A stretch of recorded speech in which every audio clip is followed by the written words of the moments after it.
Oh, thank you for the likes.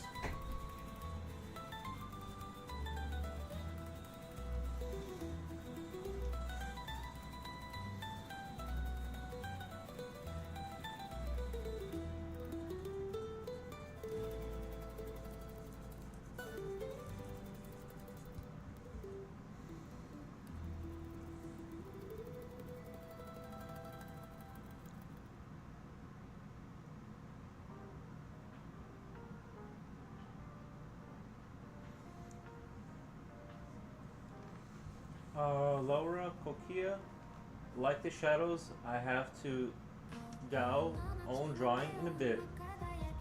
Oh, draw your own drawing in a bit? Thank you. Nice, I'm glad you like it.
Oh, Stone Home Games. Stone Home Games arriving for service. Oh, thank you, man. Thank you for stopping by.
Salute. Nice.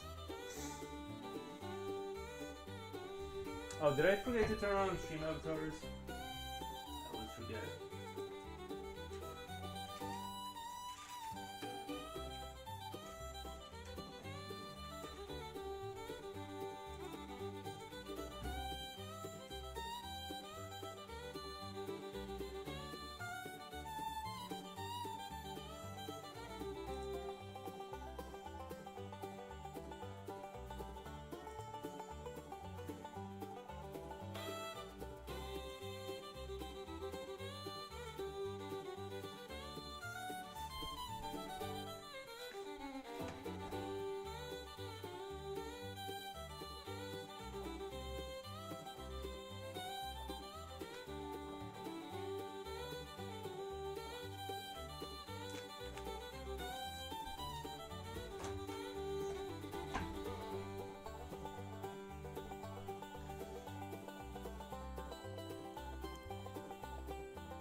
Oh, Stone Homie, you're here. Nice.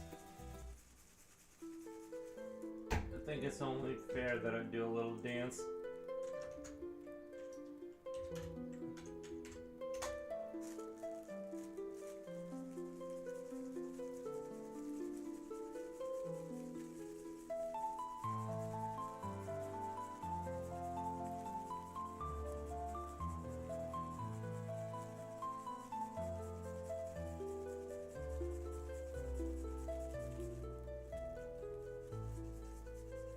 Oh, he is sitting, so it does work.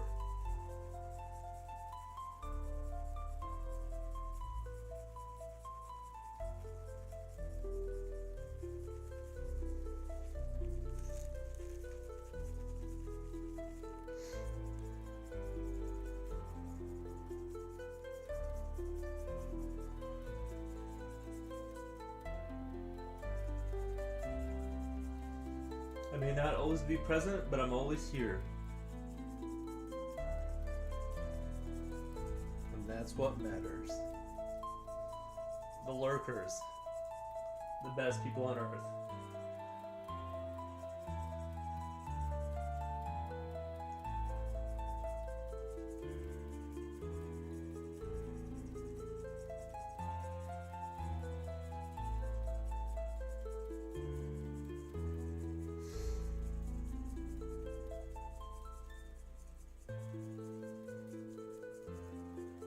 This is like day 3 of no coffee for me, so I feel really good. I'm sleeping more consistently. I don't wake up in the middle of the night as much. I still did a little bit tonight, but it wasn't as bad.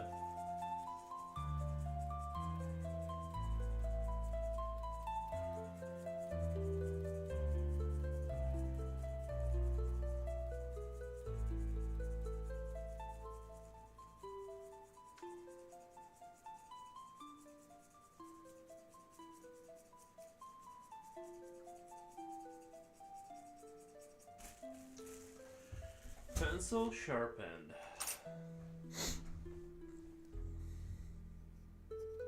Now I've kind of lost track of where I was gonna put that down.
Petty Portillo, love it. What are you using for reference? Not just I was inspired by I was playing Bramble and I kind of wanted to draw some gnome people,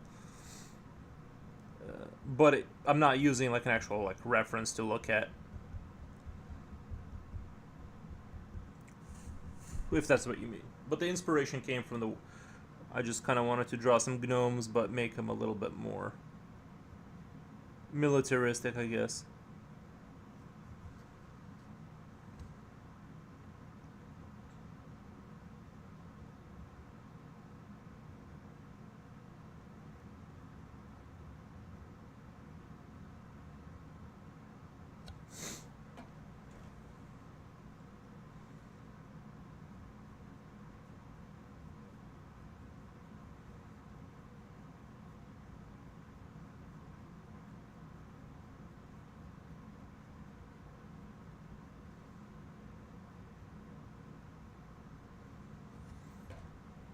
Let me change the music. The music stopped and we want to have it keep playing.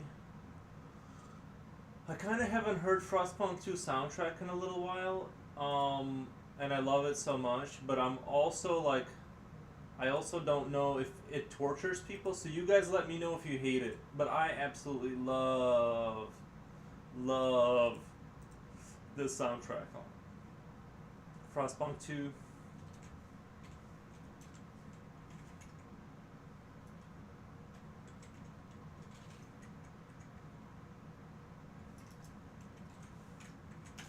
It just gets me in the mood for dark folklore like nothing else.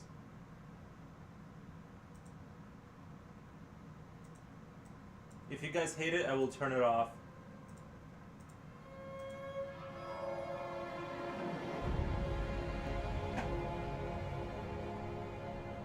We'll have a democracy.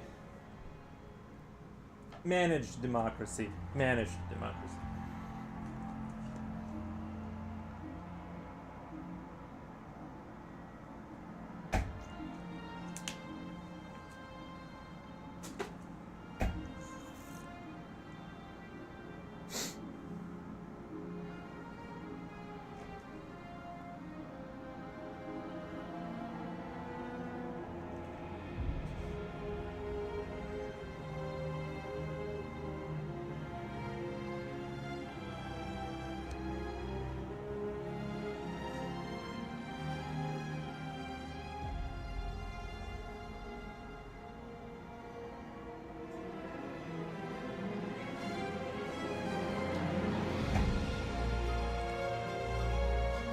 Turn it down just a tad.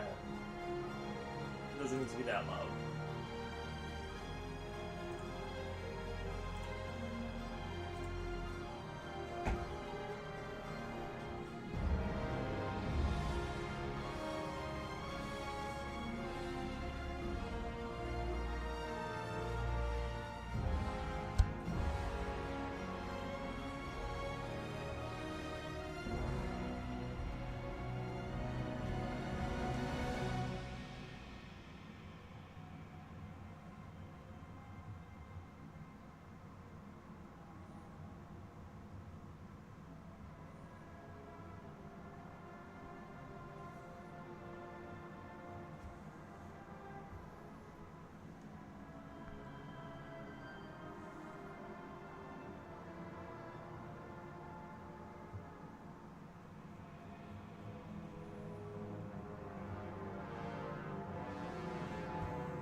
Oh, full coolie. Thank you. Hello, hello. How's it going? How's your morning? Well, it's morning. I guess it's still morning here. I'm just rendering out some very militaristic gnomes who are defending their local village.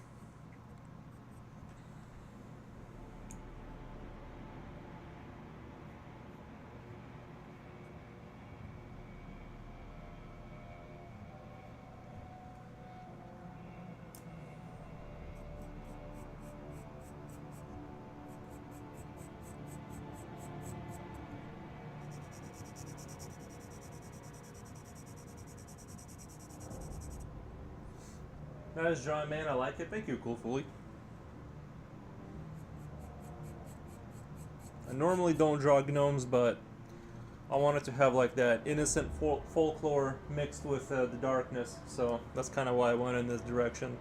The coziness of folklore mixed with, um, you know, a dark spin on it.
Oh, full cool. Thank you for the follow, man. I don't know if I can even make something like this, even if I just copy. Yeah, well, you can if you just draw long enough. You will eventually be able to do it.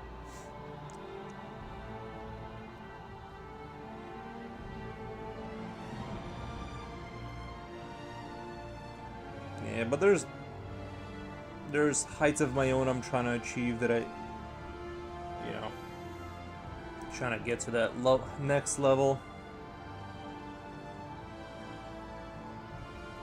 I think it's important to enjoy art, you know, where you're at, and just kind of draw with comfortably within your skill limit, and just kind of enjoy, you know, kind of the level you're at right now.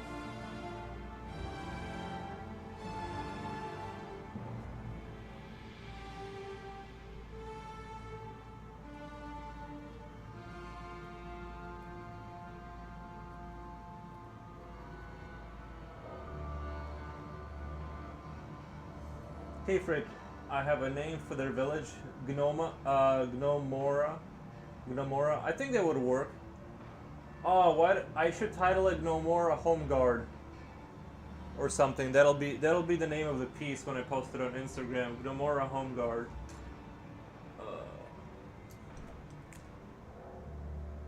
Unless Gnomora means something that I don't know, that I'm gonna get in trouble for. Gnomora Home Guard. Let's see. I need a better marker though.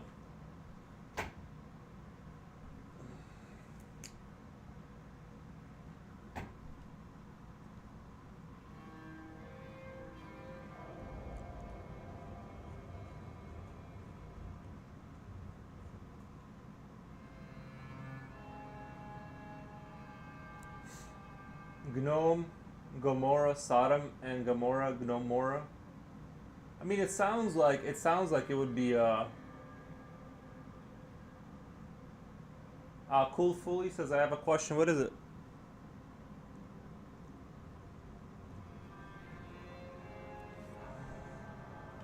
Gnomorian, maybe Gnomorian Home Guard.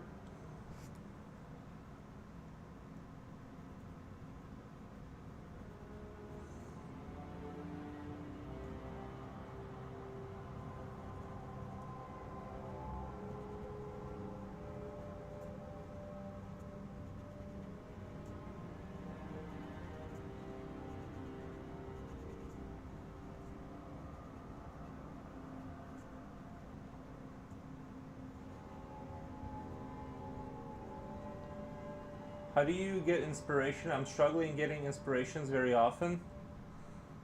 Oh,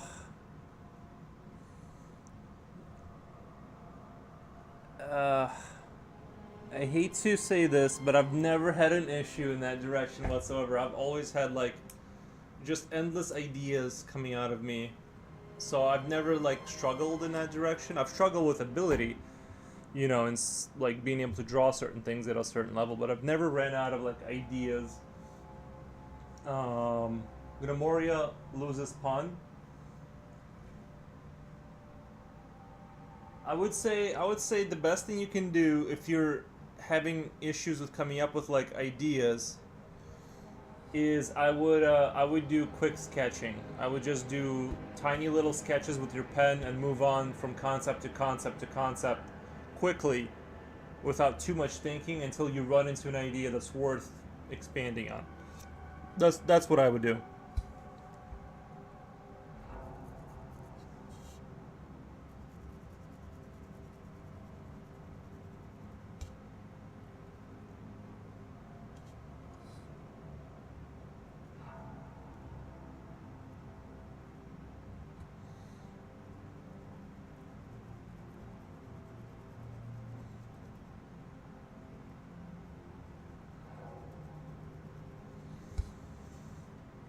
Yeah, like I said, just there's a guy drawing. There's a channel on YouTube called Drawing Sessions.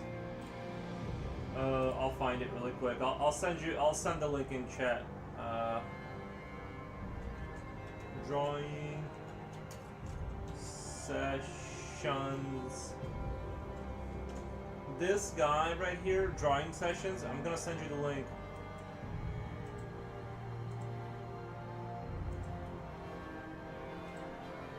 Watch. This guy explains it much better than I can. This is the guy. This is the channel you want to listen to if you want to like develop ideas. He does a much better job, and there's a lot of content there.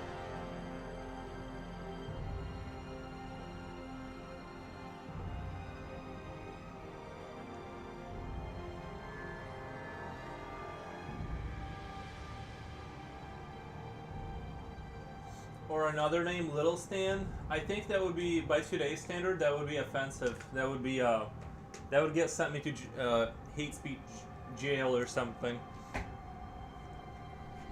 I would automatically be registered as like a tall supremacist or something. So I can't do that.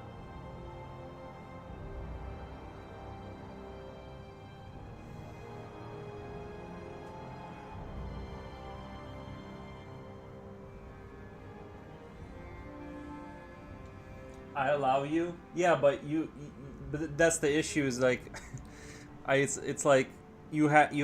I guess if I had enough, um, gnomes signed a petition allowing me to call their country that, but outside of that, they'll just. It's not. I just don't see it working out.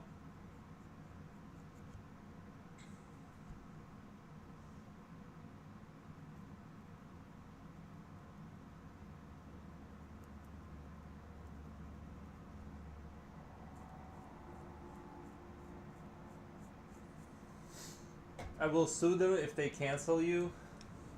You can't sue the government. They have all the power. They have the monopoly on power.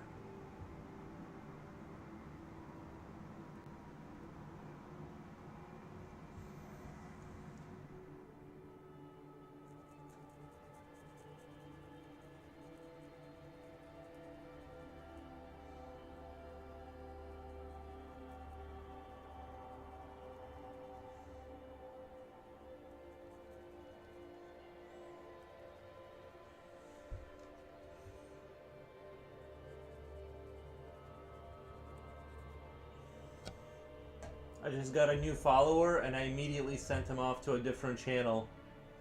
Isn't that smart? I'm like, hey, you don't want to be watching me, you want to be watching this other guy. He explains it better.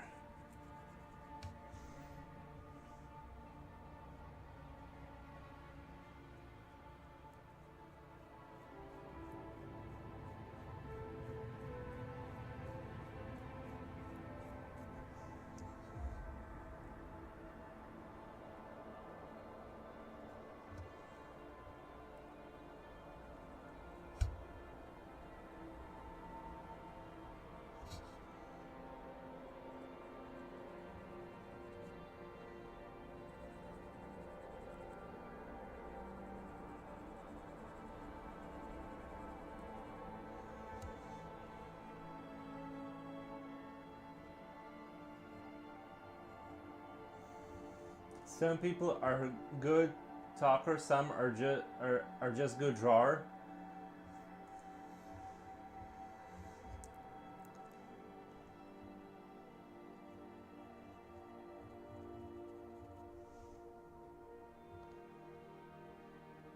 You gotta lean on your strengths, I guess.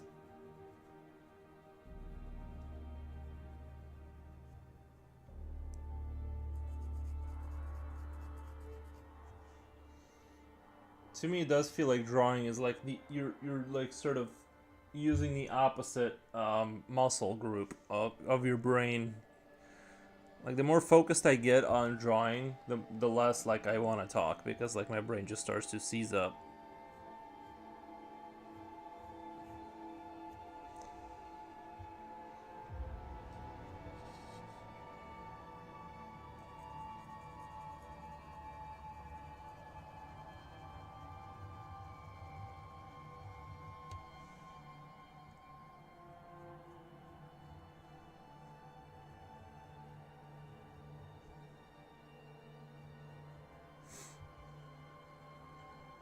I can talk sometimes, usually second half the day. First half the day, I'm not very talkative naturally.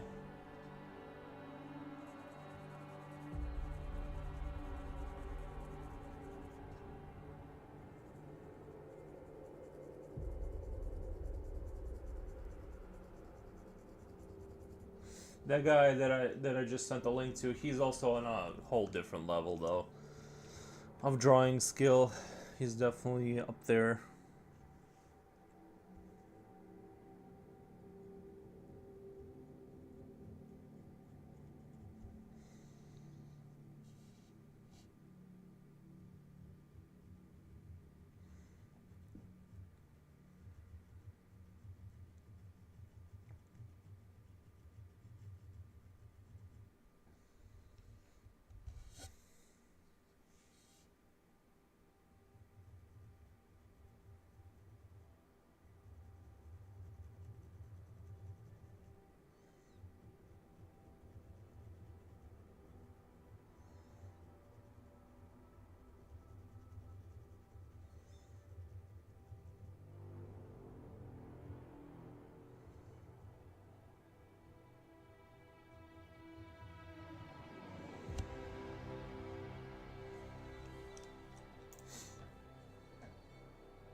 Drew Makes retracted his statement.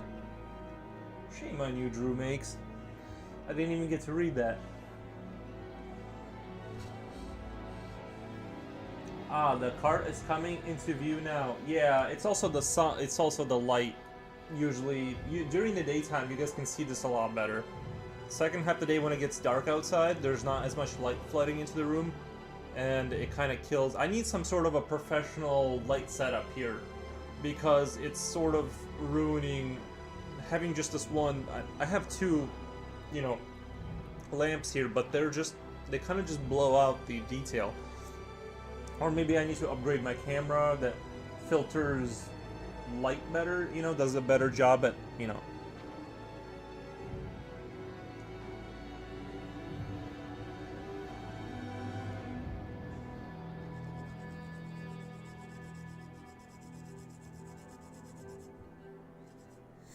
How's your morning, Drew Makes?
That's good. Fresh haircut today.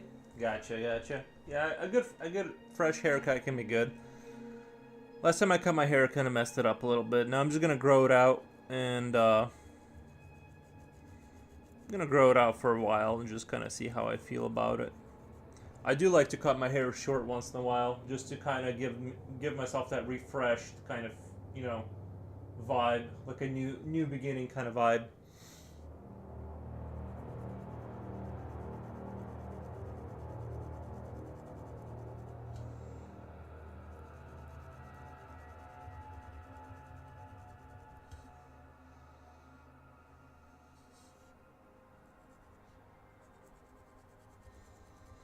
It does make you feel a little bit like you're a changed man for half a second.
I tried cutting my own hair during COVID. What a disaster. I've actually had moments where I did a good job with it, but most of the time it can go pretty bad. Shaved head, baby. Maybe I should do like a mohawk or something. But I don't know. I don't want to look too weird. I don't know. I guess I can always put a hat on, but oh, or another good name with multiple meanings and fits and sounds good would be. I don't know. I don't know about that word. I don't know about that word.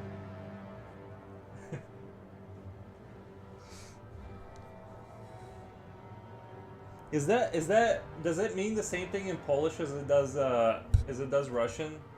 Gnida. Reverse mohawk would be good. I mean, honestly, if I got it, no, I wouldn't do that. But I would do. I've done a mohawk, and I looked pretty. It looked all right. It didn't look. It looked fairly unhinged.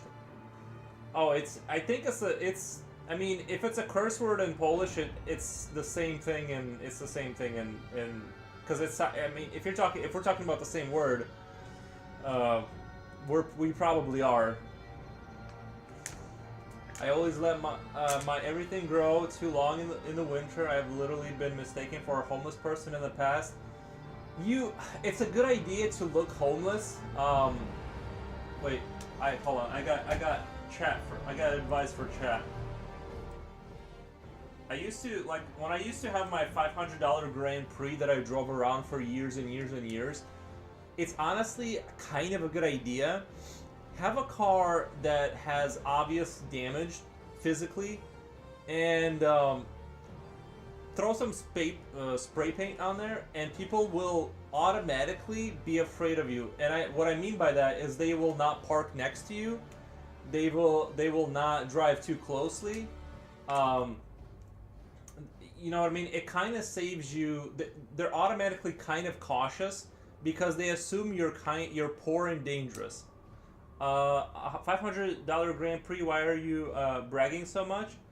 I love that car. Well, I bought it from a friend. I bought it from a friend, and I had it. For like forever. The reason I'm bragging is because it was actually I really liked my.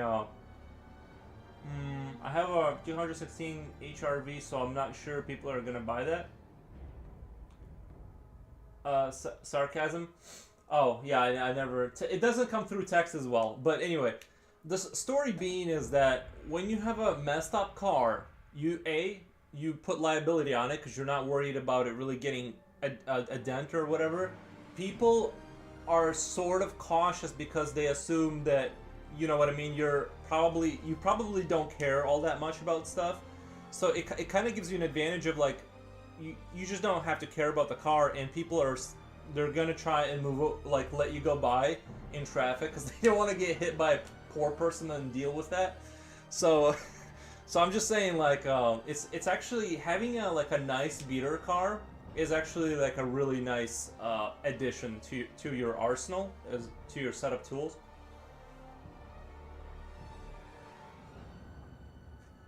Right now I have I can't remember if it's a 2014 or 2015 Kia sedan, and I love the car. I literally had to get rid of my Grand Prix because it rusted out. The problem with the Midwest is they rust out to such an extent that the cars just disintegrate. They just physically stop existing if you can't hold on to it or fix it after a certain point because it becomes too dangerous. But I would have that car if it was viable to continue to fix it.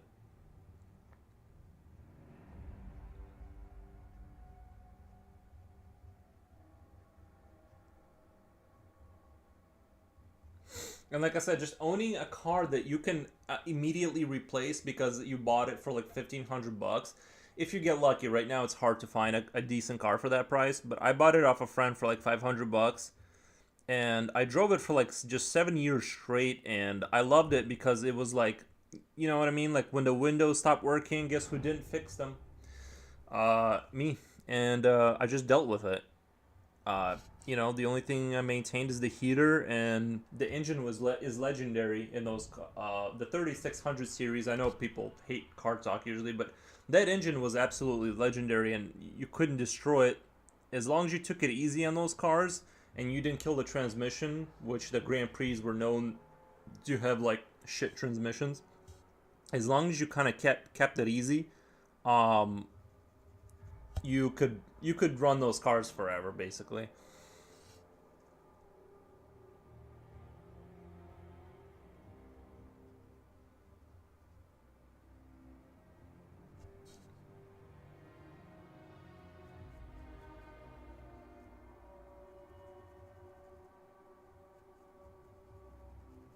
But yeah, if you ever have enough money to buy a nice car, make sure you buy a beater car as for the winter driving kind of thing. Beater cars are awesome. The market is so bad here that even a garbage, yeah, everything right now, $8,000 is like to put your foot in the door right now. $8,000 is just unless you know somebody that's trying to get rid of a car and get super lucky like that. Yeah, 7,500, 8,000 to get like pretty much bottom of the barrel. You used to be able to get a car, 3,500 bucks, and you'd be in that, in that kind of car. And listen, I do not care. I will drive a shit car. Like I'm not picky at all. Um, and the only reason I bought a car that I have now is because, like, I bought it during peak of COVID and all the car prices were crazy, and it was the only car that I could fully afford with just cash. So it was either buy the same year car for like $9,000, like it was a Mustang V6, which it was the model that I hated anyway, and then it was a Kia, which was like more, but it was like a newer car. It was actually like a more modern car, and I'm like, well, I don't want to buy the same year car for $9,000. You know what I mean? So I was like, I spent too much money, but it is what it is. Once I bought an old station wagon for $1 and a copy of Brave Fencer Musashi for PS1. I missed the game, but not the car. Dang, the game is probably worth something. I have a copy. I thought I had a copy of XCOM UFO Defense for PlayStation 1. I was looking online and they go. I think it was. I saw something like $80, and so I went back to my parents' house to find it. But unfortunately, I misplaced the CD. I should have never thrown away my PlayStation 1 and my Xbox 360, or Xbox, or the original Xbox. All of them worked. All of them worked. Or more likely to their eggs if I remember them. It's more likely to their eggs if I remember.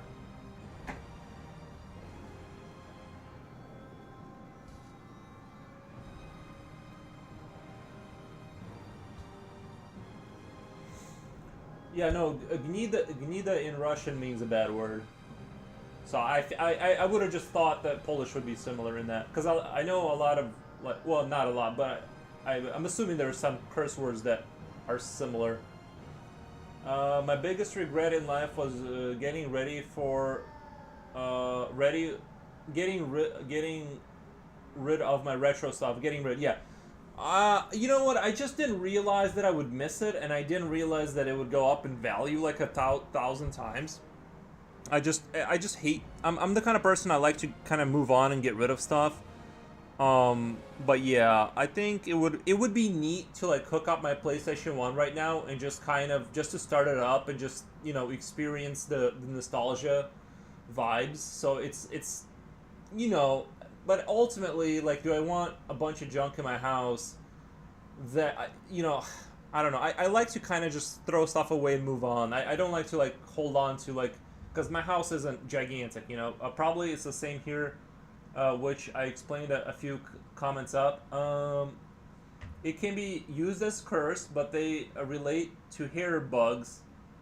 Itself isn't a curse word. Oh, yeah, yeah, yeah. Kind of like bitch, like a female dog. It's not really a curse word, but we use it that way.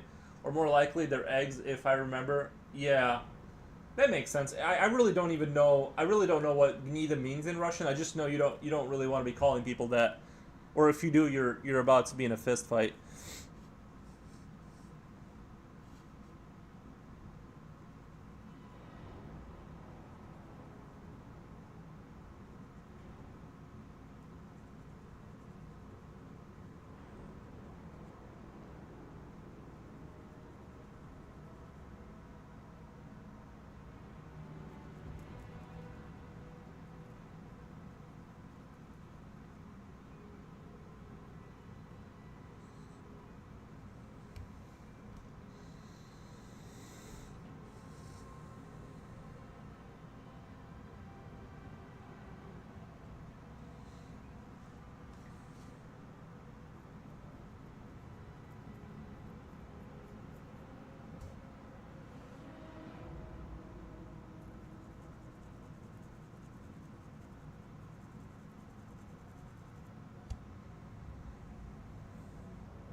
But gnomes, why not? I don't know. They're more noble than that. I don't want to call my gnomes that. I still pull out the N64 once a year just to appreciate what we have now and what we used to have. Right. Yeah, I downloaded an emulator for the Commodore computer, and because I wanted to kind of learn the basics of programming in BASIC. I just kind of wanted to explore that for myself, and yeah, it was really interesting. Computers back then were awful, just pure awful.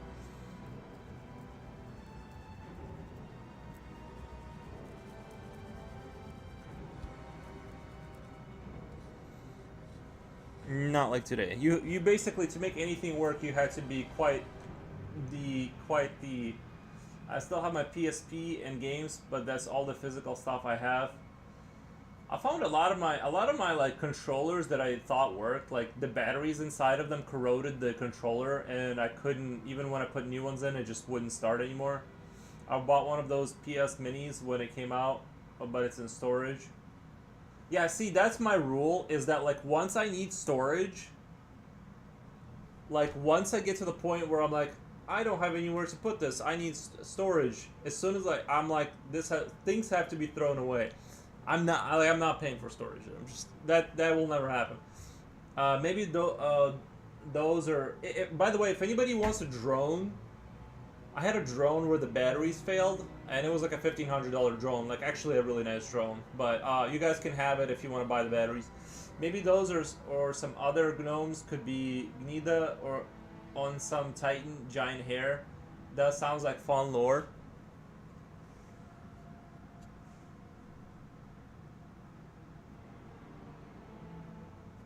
I don't know. I already kind of decided that they're good gnomes. I don't want. I don't want to call them names. I don't want to. I like my gnomes being living in their like little forest without being called names.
My NES, SNES, Genesis, and 64 were stolen by my younger brother ages ago. I bought one of my PS Minis when it came out, but it's in storage. My NES, yeah, it would be fun. Like I know there's a lot of channels out there. There's not, well, I don't know about a lot, but there's some YouTube channels and streamers that only play on like retro equipment, and it's actually like really fun to watch them. Like the CRT TVs and like the nostalgia vibes off of that. It's actually really cool.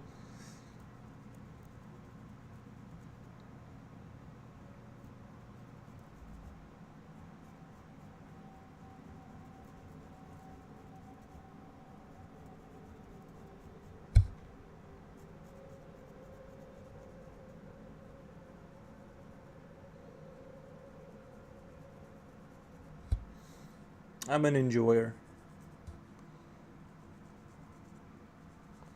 And actually, that's why I'm glad people do stream that kind of stuff. I'm so creative that I should be paid just for breathing. Gotcha. Yeah, I feel the same way. I wish somebody would pay me just for breathing. I would just do that. I would stream games, but I have no interest in celebrity or streaming. It's not for me. Yeah, I feel I don't see, other than streaming, I just don't see how else I could just have the freedom to draw more or less what I want and get paid for it. This kind of closes that loop for me, um, where it's like, um, it just kind of all kind of works. Also, my internet is absolute garbage. We got really lucky with our internet. We had a fiber optic cable come in to our neighborhood, and it's like I used to pay like $120 for my internet, and now I pay like $60 for like internet that's way more reliable, and it's like underground, so it's not affected by weather ever. The only time it could be is like when it goes into your house, that little bit of wire there. I mean, if I had talent, then I would stream that, but you don't have to have talent. You little like the thing is that people who do that, they're not leaning on being skilled at those games. They're leaning on like just sort of kind of conversating about it. Like the one guy I was watching, this guy play Silent Hill 2. Our CRT Rex, he's like my favorite like retro streamer, although that's not what he specifically does. He was streaming Silent Hill 1, I think, and it was the most hilarious commentary about like when those little kid demons were in the hospital like coming after him. He was like, "Get off me, you clingy fuck." And it was just like, I don't know, his commentary is like super hilarious. So I don't know what you mean like by talent, but you absolutely do not have to be particularly talented at anything in terms of skill or whatever. You just, I'm definitely seeing people grow their channel without really, being like, because people, I don't, there's a specific audience that does want to see like high skill gameplay, but there's a lot of people who don't care.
It's more just hanging out with friends at that point, which is totally fine and acceptable. Yeah, basically, yeah.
That's weird. No matter how much I move the light, the picture doesn't get any.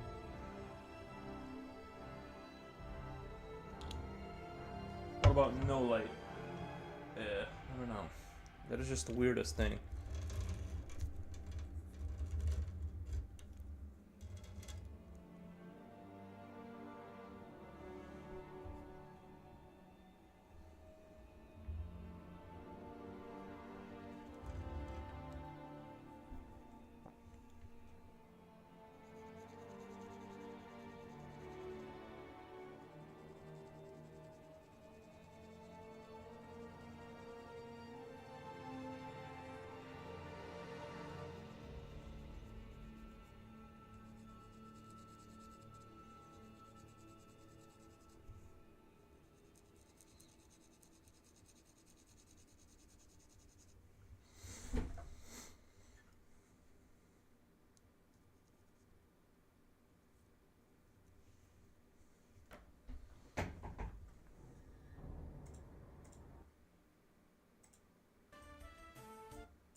I'll be back in just 1 second.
It's a big wolf. Is that just a wandering beast?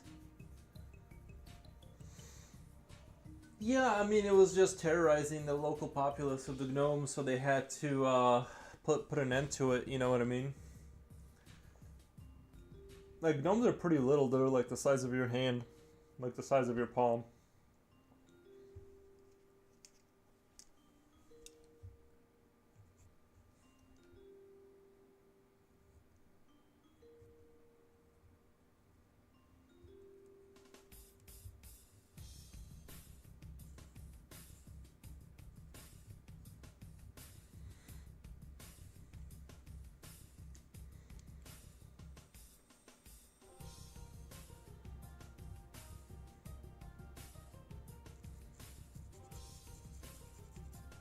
He would prowl around, and just pick them off one by one until one day they get tired of it, so they mobilize to go hunt it down. That's kind of the lore I have in my mind about it.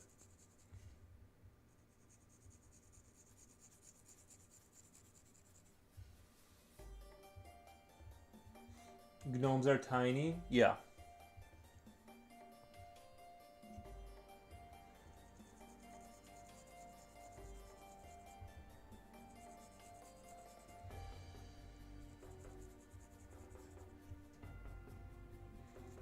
It doesn't even really have to be a wolf. It could have been like a different canine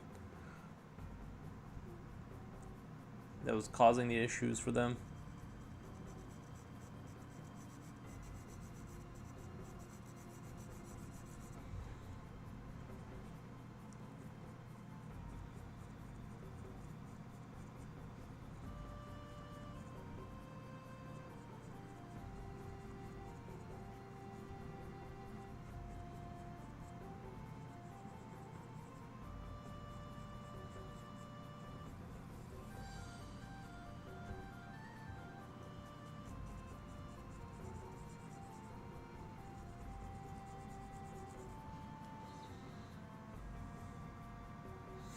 My tiny, tiny gnomes just walking around.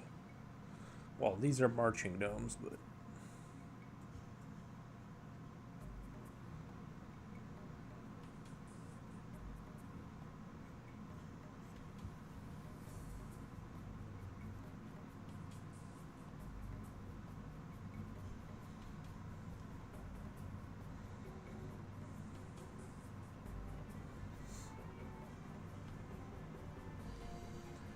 the wolf messed with the wrong gnomes that can sleep easy tonight. Yeah, that's kind of how I view the situation. Is that sort of a thing? They eventually had to do something about the wolf. Because by himself, he can pick off gnomes all he wants. You know, when they wander off a little too far from the village, but together with enough rifles, they can take one down.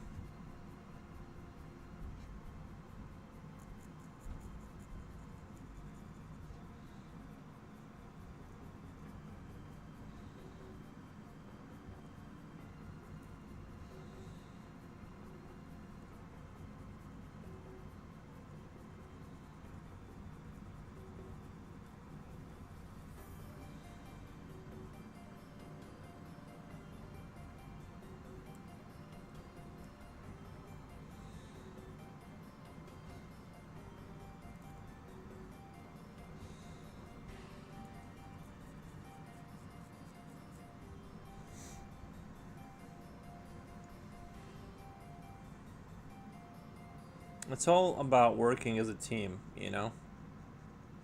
Especially when you're the size of a human palm or the size of a human hand or something. You gotta, like, combine all your, you gotta bring everything to the table to kind of take care of situations like that.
Very cool. I have to go. Can't wait to see more progress. Nice, man. Thanks for stopping by the stream.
Eddie Sedgwick, Happy New Year from Frigid NYC. I hope 2025 is a great one for all of you.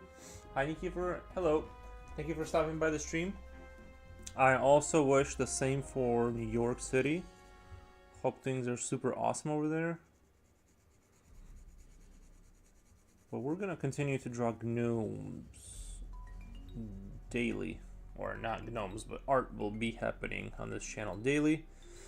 I'm glad you guys are enjoying it and stopping by, checking out the progress.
It looks like you got some white in there.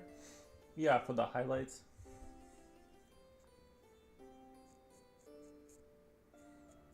I like to use charcoal white to kind of get some of that highlighting in there.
Robin for days, look at all the progress. Nice. Thank you, Robin for days.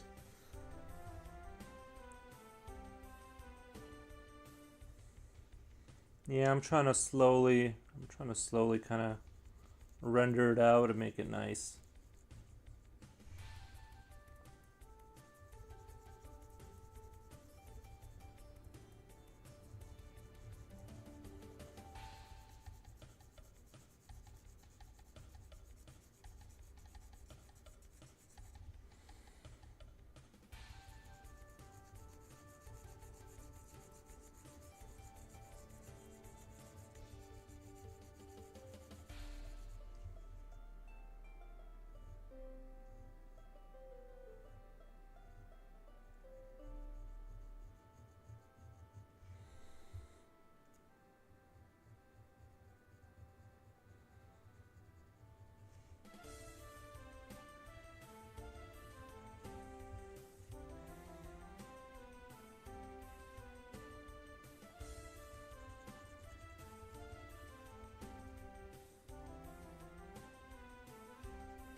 I'm glad you like it.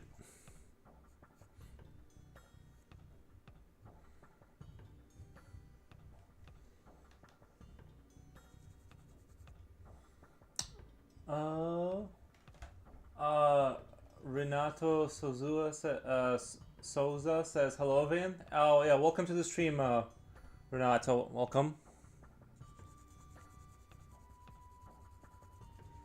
I'm glad you're stopping by and checking out the dwarf progress.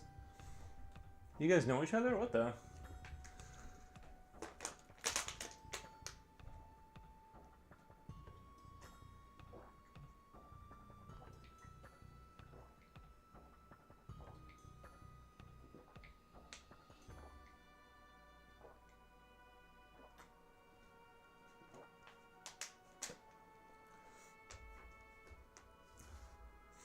How do you guys know each other?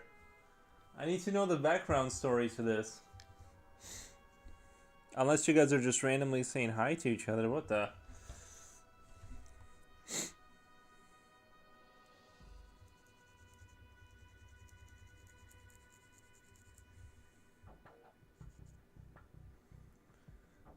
What you drinking?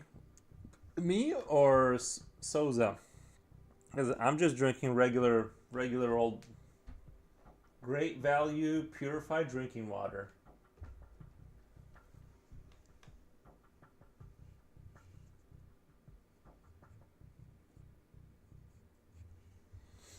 Nothing special, just some regular old water.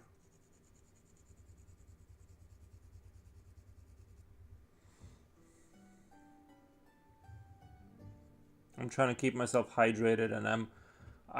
This is like day 3 of me not drinking coffee, so you know what I mean. So I've been taking like caffeine pills to like not get headaches, and it's been working so far. I just drink water, and I drink a lot of water actually. Once I stop drinking coffee all the time, I actually kind of have been leaning on water way more, and it's nice being all hydrated and healthy.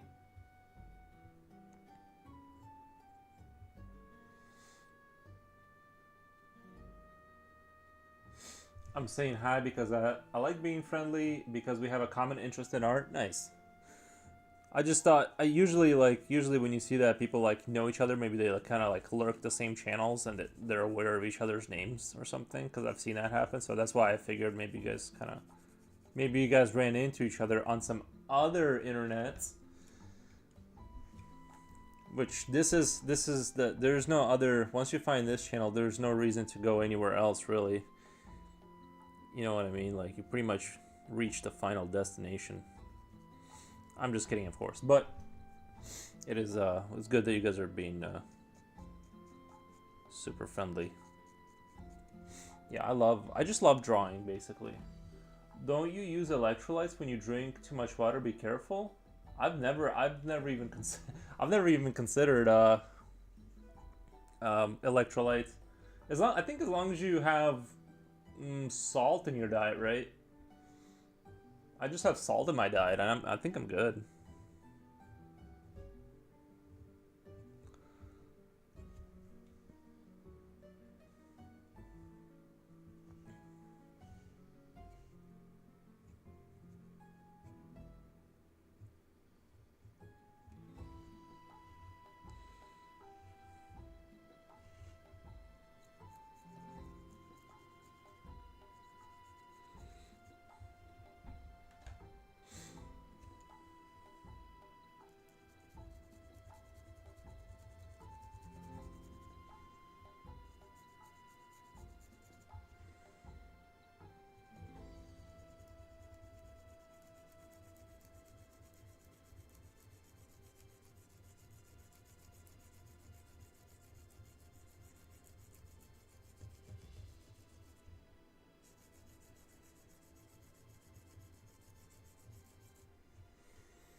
It's looking great. Thank you. Appreciate it.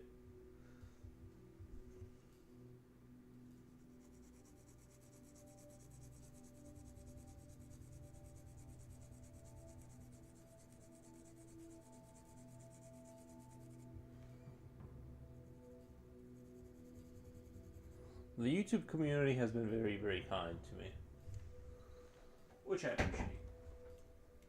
I'm surprised. I've never even like really had too many like trolls or anything, to be honest.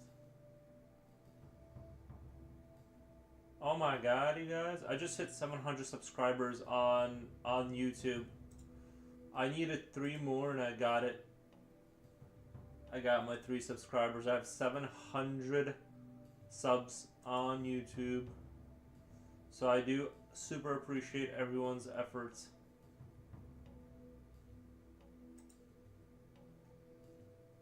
It feels really good. Thank you guys. Well, I'm Brazilian. We are friendly and warm people. We say hi easily. Not me. I keep it inside. I keep the warmth. Because I'm naturally cold. I keep all the warm inside of myself, and I never let it out.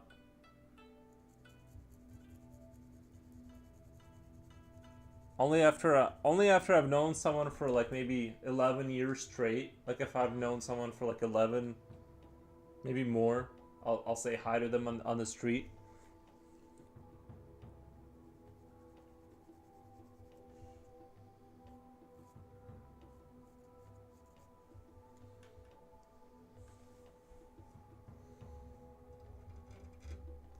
I don't want to let any of the warmth out. That's why I do it that way.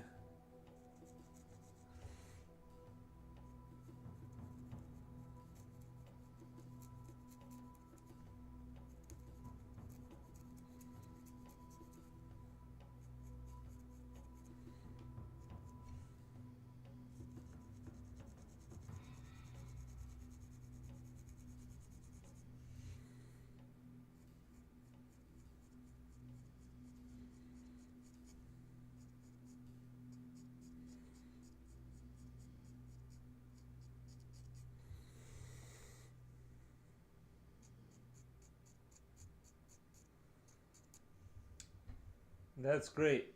I live in NYC where I was born and raised. I love it here.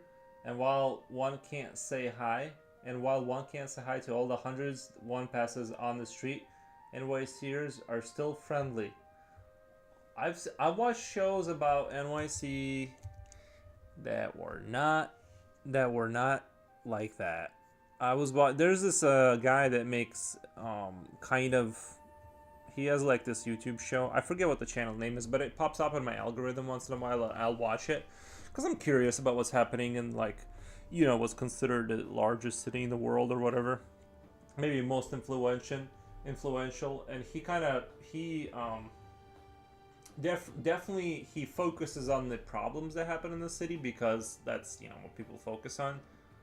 But it seems like it's a city. It to me, New York City seems like it's like for super ambitious people that have money and you gotta like survive. Like it does not. It seems like it's a very it's a city for like people to try and succeed or fall apart. You know what I mean? That's the vibe I get off New York City. It seems like you're either gonna make it or you're not gonna make it. It depends on how one treats other people. Friendly people generally get friendly response. Largest population in USA. Oh, in New York City. I believe it. Yeah, so you're gonna get all kinds. It's just that, like I said, to me, New York City always seemed like it's a city for youthful, ambitious people to try and see if they can make it. That's kind of like the overall vibe that I get.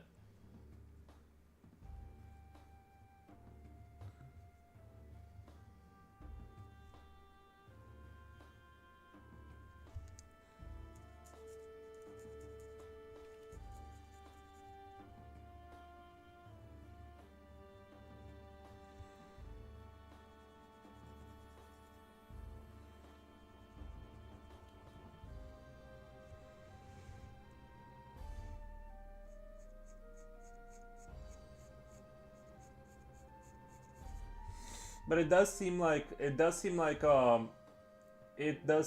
New York City is definitely a city everyone should probably visit at some point. I just don't even know how you would get there.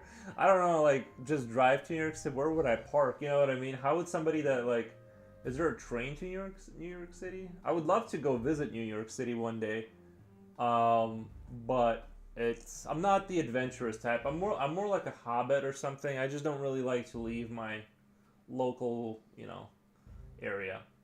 NYC is not for the faint of heart. It's for competitive extroverts. Yeah, that's kind of yeah. Like we say, if you can make it here, you can make it anywhere. I'm cold and never let my warm out. Well, yeah, and it's just my personality is not. I'm not a naturally warm person. It takes quite, like a few decades before I warm up to somebody.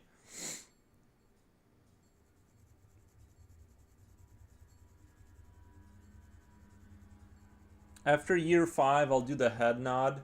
You know what I mean? I'll do the head nod, letting the person know I'm aware of their existence, and after that, we can, over the course of years, we can build up to a high, and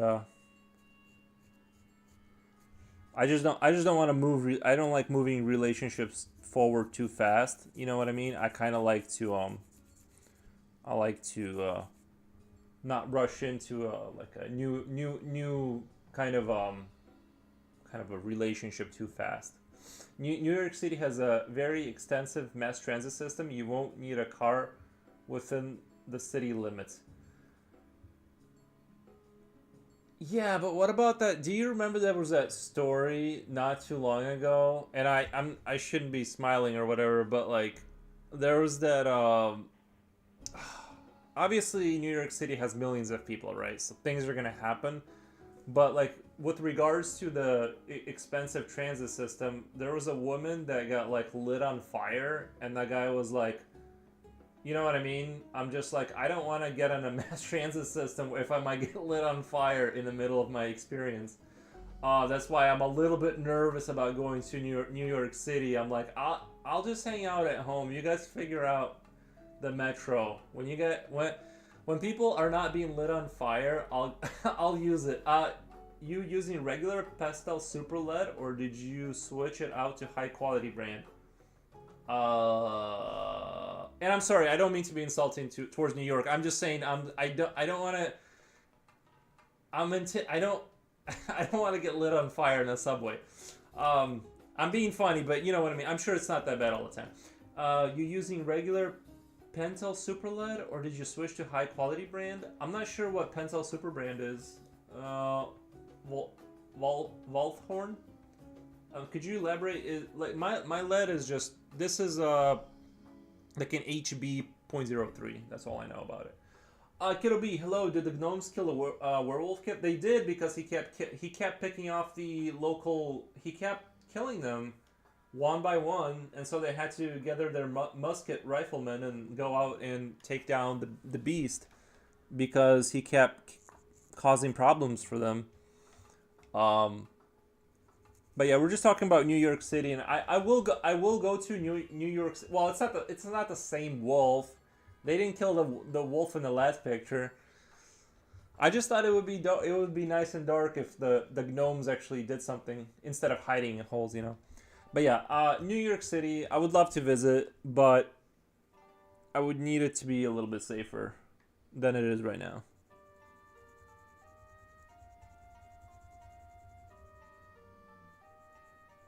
Preferably, I would go if I knew someone in New York City and I could just drive straight to their apartment, get out, and go straight inside the building like quickly before something bad happens. Then I would go to New York City. Otherwise, I'm not just gonna like explore randomly.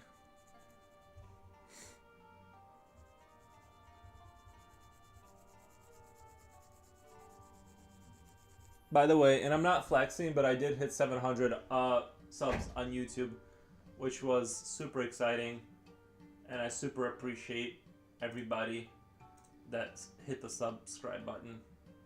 You guys are the best. Um,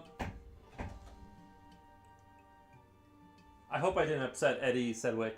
I'm sorry for bringing up darkness about New York City. I just don't want to. I just don't want to experience the horror. Pentel Super High Polymer is the basic lead that comes in all the Pentel's pencils. Pentel's pencils, something like Pentel Einstein or Plot Neox are some of the high quality leads.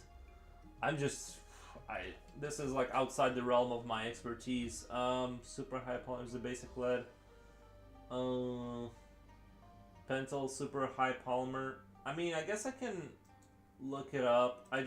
I'm pretty sure I just buy the Japanese brand that I've been buying, and it works fine for me. Let's check out the super high polymer stuff. Pentel 0.5. Do they have a 0.3? I've never heard of Pentel. I bought this. I have to go look into my cart, my orders, to like show you the ones I bought last time. But yeah, I don't want to go scour. I don't want to go scour. I've used like really expensive lead before. Like I bought like really expensive pencils, and I don't know. I just what's the little container you spare leads are in? So this is this is the last one I bought, and this was just to buy darker lead for my thicker size. It's a 4B Pentel Ain. I used it a little bit. I use it for darker stuff, the 4B, but most of my stuff is 0.03. Wait, 0.0 HB.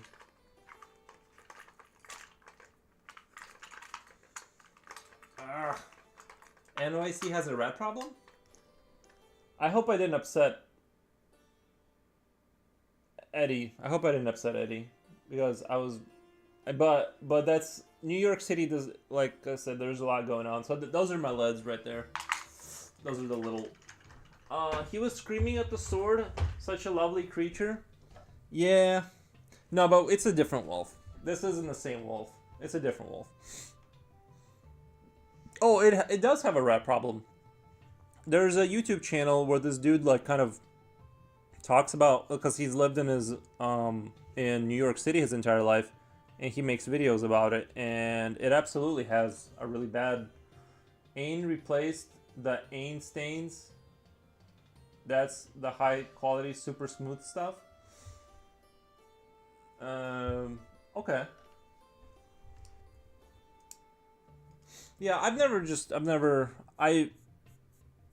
I'll try a brand here and there, and I'm not, I don't know too much. I buy what I thought was good. It works for me.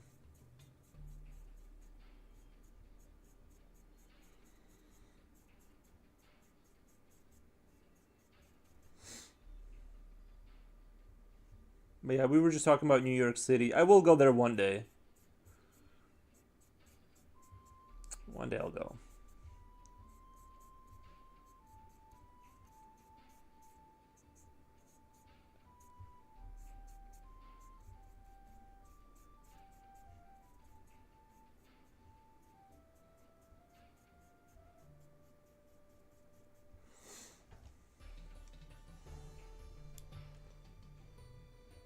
But yeah, I'm just, I like the leads I got now. They work for me.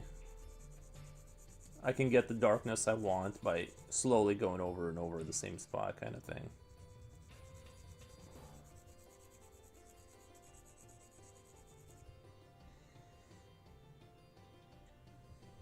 Super high polymer usually comes in a clear plastic case and can be picked up at Walmart and most art stores.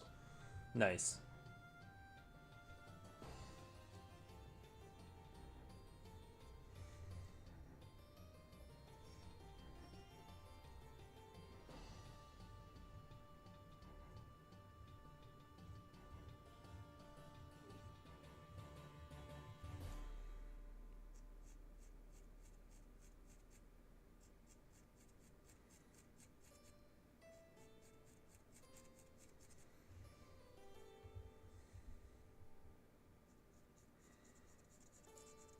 But yeah, the local wolf problem had to be taken care of by the little gnomes, because stepped away for a minute. Now I'm back. Oh, thank God. I thought I upset you, but I thought I hurt your feelings about talking about that incident that happened in New York with the fire, with the sleeping woman, and that's partially why I don't want to go to New York. But anyway,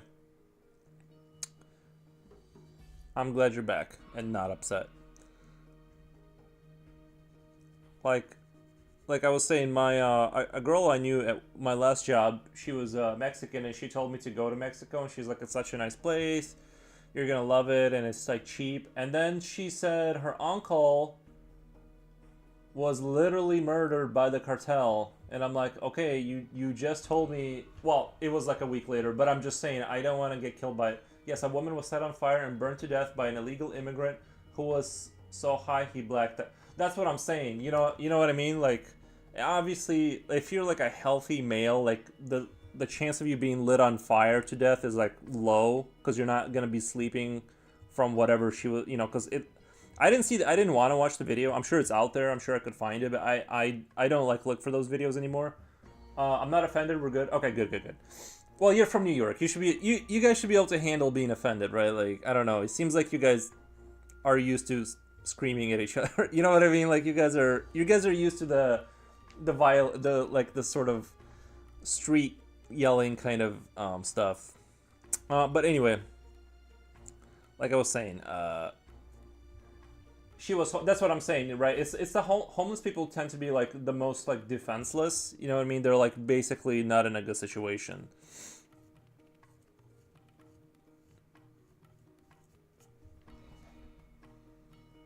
We're tough. Yeah. That's what I hear. I mean, that's the perception I have of New Yorkers as being like, since like I think of like all those cold cities that have brutal winters as like very like cold and I don't want to say non-caring, but I still have you seen the movie Gangs of New York? That's sort of how I think of you guys a little bit. Not quite like that anymore, but like sort of Gangs of New York is sort of like painted my view of New Yorkers basically. That's kind of what I expect to see. Where am I from? Like originally or right now?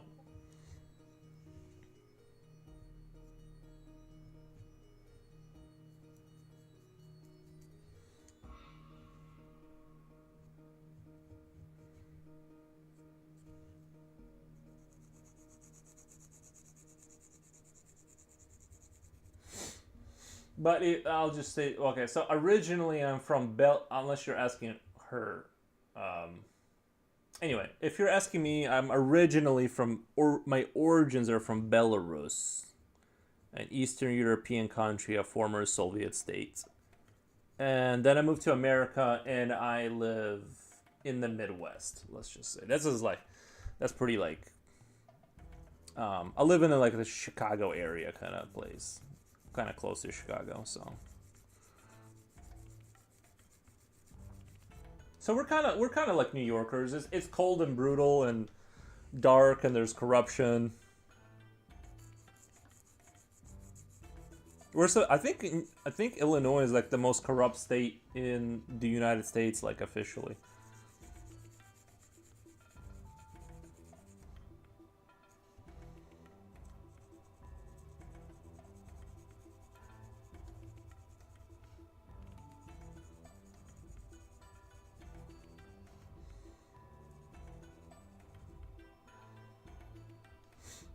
People are cruel no matter which country it is in. Yeah, pretty much.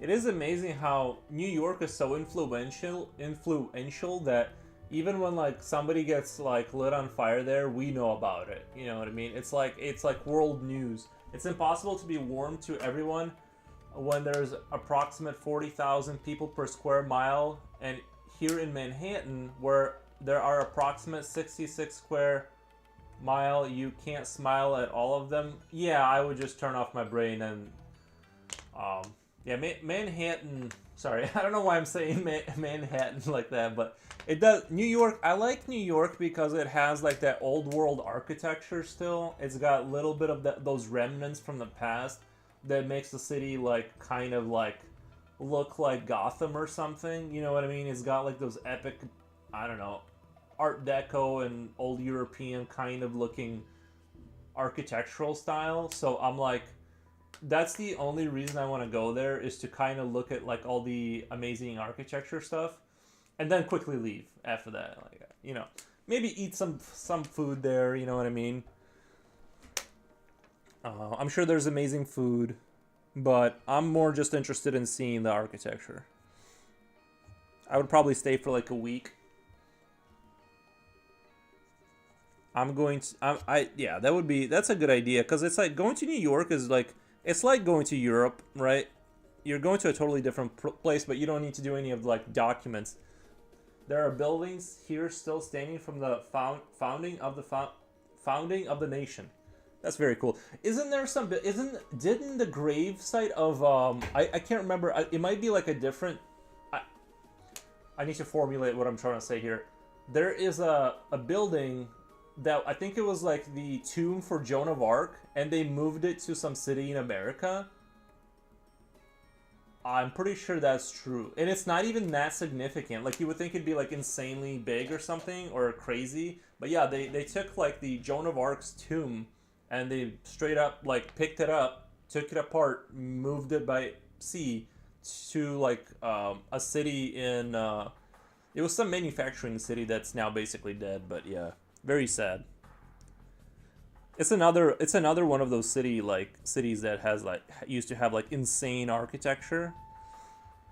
I just don't know how American cities die because it's like they really have like really good um, aesthetics. Some of them have like really really cool old world aesthetics, and it's like how do they not get the tourism amount that they needed to get enough people there?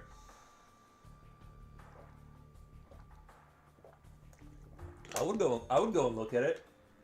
As I watch your art, I scroll. I found myself glad that YT recommended your channel. I really want to be able to draw like this, but I can't figure out how to go from blank to done. Guess I'll stick to minis. By the way, I love painting miniature figures. I really do.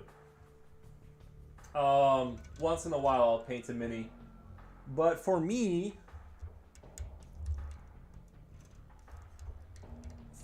sorry, I gotta fix my camera. I would not get discouraged. You just have to. I think that what do they say? Comparison is the thief of all joy, or something like that. My recommendation would be not to overly focus on people who are like at a higher skill level, because you're gonna kill. You're gonna be like, I'll never get there. You need to find love in just drawing at the level you're at and slowly improving incrementally instead of being like I don't know how I'm gonna jump up to that level. So I think the thing is that you need to do, and I'm not telling you how to live your life, but you can't abandon drawing because then you'll never get there. And you just need to like be at the level you're at and draw every day, and not compare yourself. Like you need to be on your own like little journey. And I really hate even talking like this because I can feel myself turning like sounding like a hippie as I say it, because I hate that like self-help kind of like you should like you know what I mean, go on your own journey and like, but it's kind of true. You have to kind of ignore the world and just draw your own thing, and ignore what's around you, basically is what you have to do. But yeah, minis are great, but you have to continue to draw. You will eventually get better. It just takes the hours. John Wick is from Belarusia. John Wick, no, he is not. Is he? The actor. What was his name? The guy who played in The Matrix is from Belarus. Hold on, what was his name? Why am I blanking on his name? John Wick is from the actor who played in John Wick. Hold on. Keanu Reeves is not from. He's not from Belarus, is he? Is that what you mean? I'll take you. It'll take you more than a week to see everything at the Metropolitan Museum of Art, and you'll need a map to find your way out when you get lost. Yeah, I believe that drawing is to art as scales is to singing. It's more like answer to how is always you just do or figure it out yourself. It's more like the answer to how is always you just do or figure it out yourself. Oh, you mean like my answer is a little too not helpful. I'm trying to formulate a way I can help. I have okay. So here's what I'll do. There's a channel that I feel like does a better job than I can. I'll send the link in chat. It's called Drawing Sessions. The guy is phenomenal at kind of explaining how to keep going.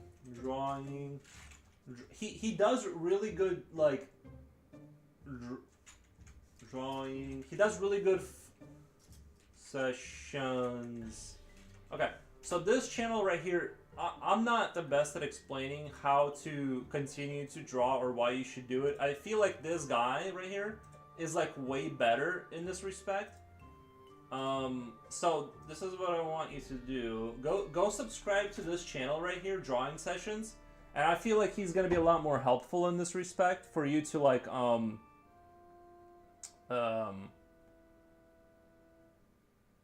we can watch both of you. Yeah, he also streams. Yeah, I'm just saying this guy is better at explaining how you need to like continue to like work on your art and stuff. Keanu Reeves, really? Keanu Reeves is from Belarus? I agree. How has the mood to smile and say hi every day? I don't mind. I'm a very moody agree. How has the mood to smile and say hi every day? I don't. I'm a very moody person. We can watch both of you. Yeah, I'm just like I said, I was just more kidding, but at the same time, I am more like introverted, and I really, maximum on the street when I pass people, maximum I'll do the head nod and do the lip quiver where you like put your lips together and do this, and that's the most you'll get from me for the first like 10 years, and then eventually maybe we'll become, you know what I mean, grow closer as friends.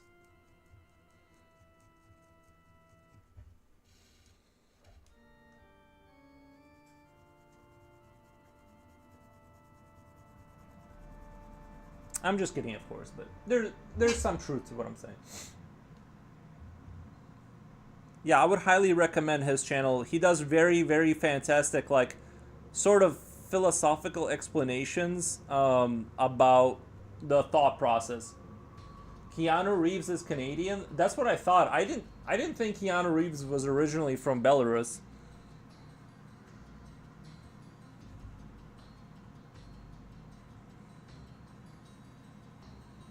Unless our friend meant that another actor from the John Wick series, um, unless he meant like some other character was from Belarus, because I know they had like Russians there. Another butt for chair. Hi, what's going on? Are the little guys marching off to war? No, they killed a local wolf and they're marching back to get the bounty from the local king because he was harassing the local gnomes. That's the story.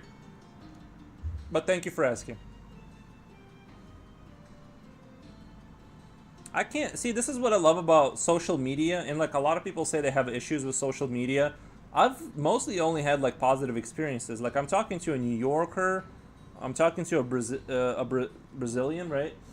Like everything's going great in my opinion. The character John Wick is from Belarus. Keanu Reeves is from Canada. Oh, is that so? Is John I'm just trying to imagine. John Wick doesn't sound like a very, unless he had a name change in terms of his identity or something. But it's not. John Wick doesn't sound like a super Slavic name though.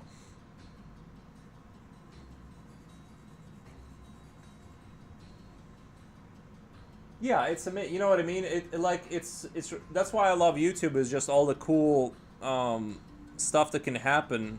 You know what I mean? Like when you stream daily, like you get to run into interesting people.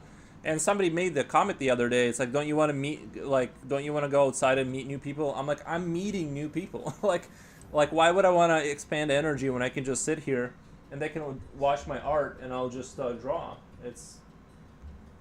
I'm already like meeting new people by default.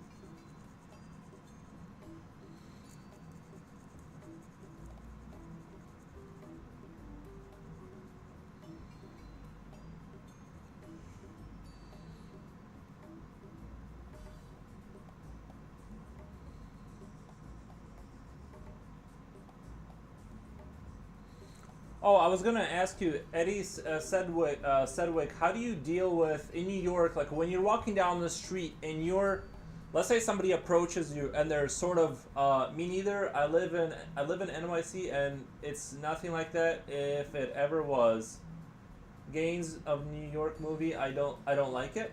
But then again, my family has to twist my arm to sit and watch any movies. Yeah, I'm the same way. I'm not a big movie person.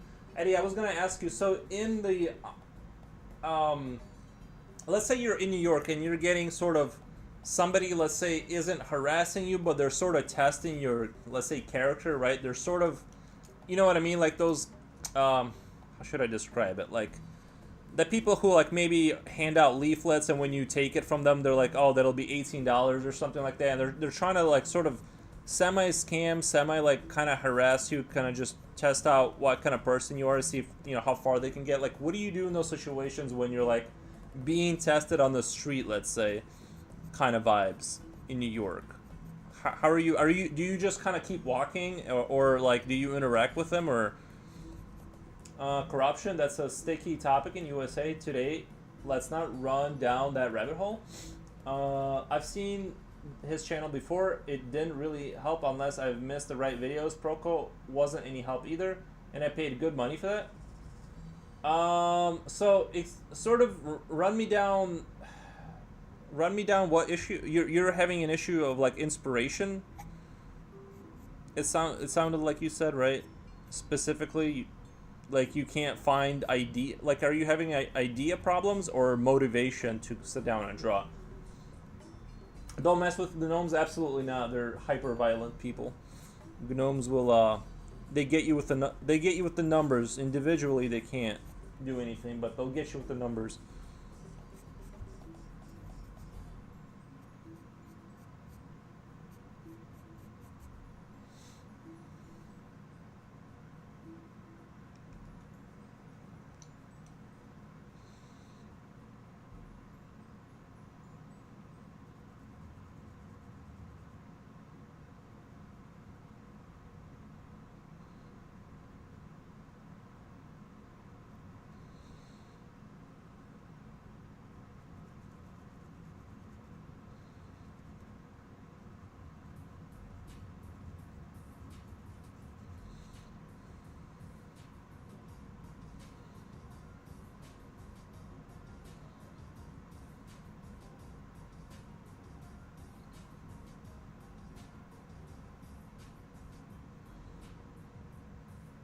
That hasn't happened to me. New Yorkers don't make eye contact because if you look for too long, it's seen as aggressive or challenging.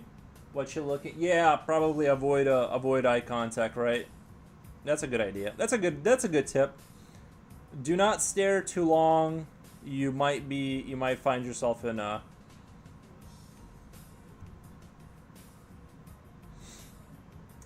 The New Yorkers that I've met, for some reason, are not friendly towards me until after we argue.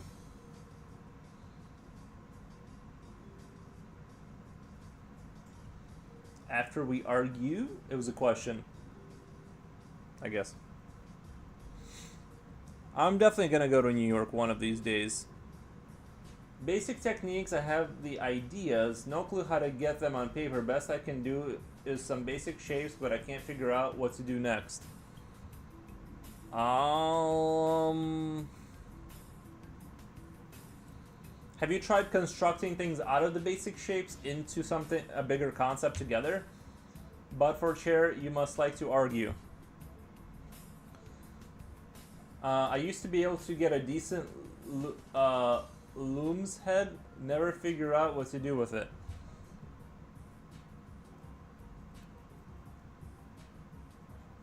You might just be hard locked out biologically because, and I hate to say that, but it almost sounds like you're just hard locked out on a biological level. Like it's the same thing with me in mathematics. No matter how much I practice to get better at like solving mathematical things in my mind, no matter how many hours I put into it, as soon as I take a little bit of a break, it's like it all just leaves my mind, and none of it like really ever sticks.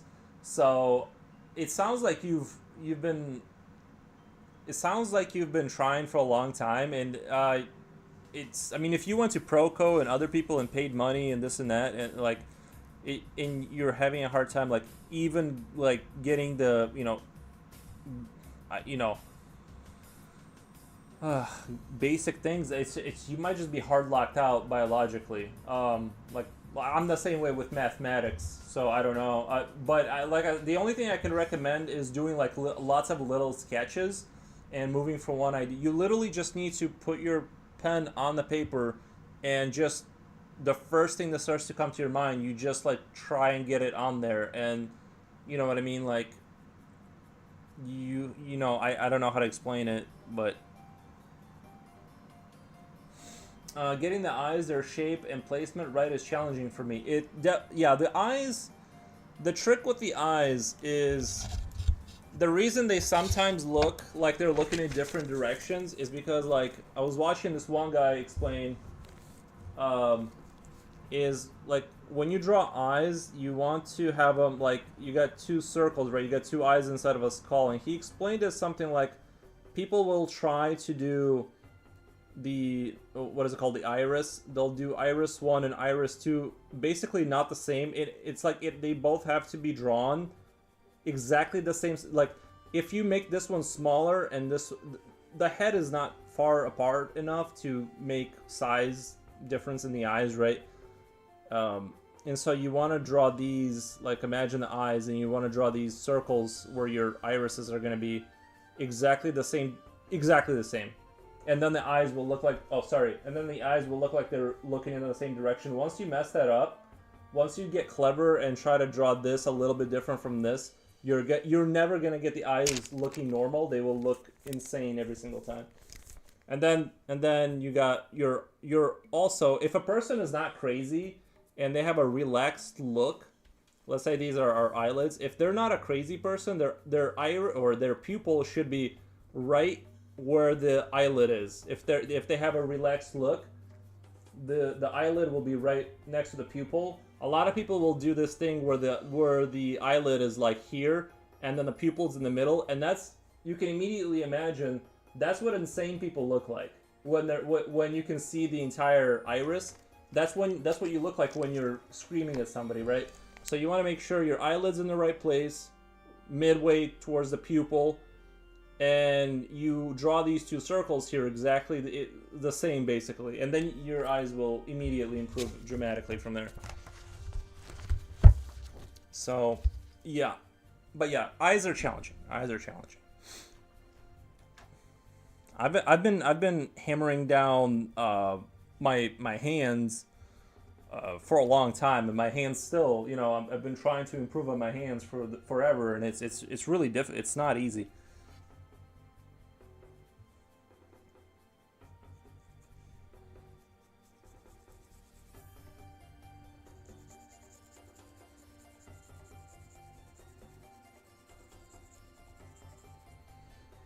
Hands can be tough too, slightly too thick, and it looks like a gorilla's hand. Slightly too thin, it looks like a wraith's hand. Yeah, I love drawing the I like to draw like very dynamic hands, like kind of like vampire hands. where they're like skinny and long, and I really like to express with hand. You know what I mean? Like, because you can get a lot of the characters' emotions through the hand gesture, like when they're doing like a power pose or something. That's where a lot of your like cool emotion is gonna, even if their face is relaxed, like having their hand out in a cool position is gonna deliver a lot of that character's like kind of vibes.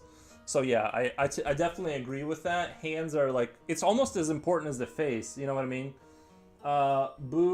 Buguraru did great hands. I have to look it up now. Buguraru did great hands.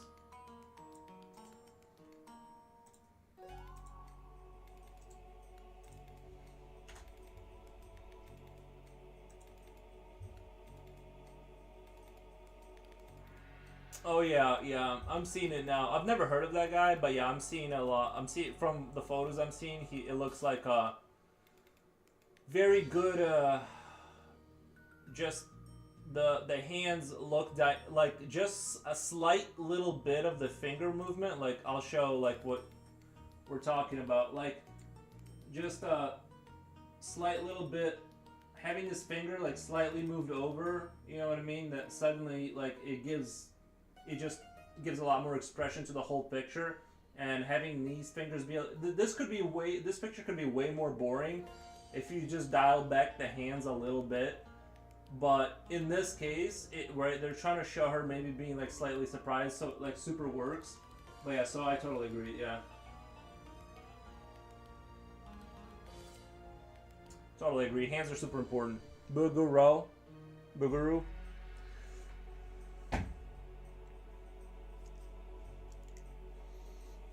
Let me turn on another light here. It's getting a little dark.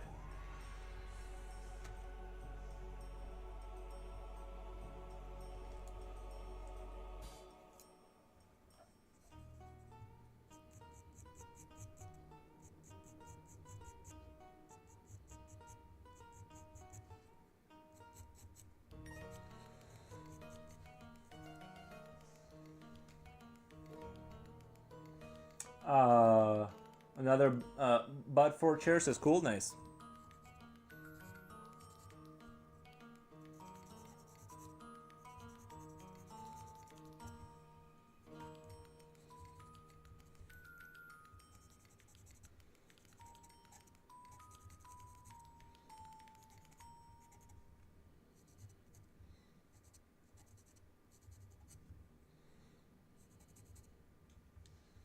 I'm from planet Earth. Well, that's good.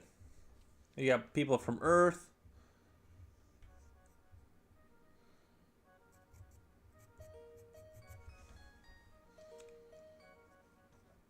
I was gonna say then we got people from New York, but then I don't know if that joke was gonna land, but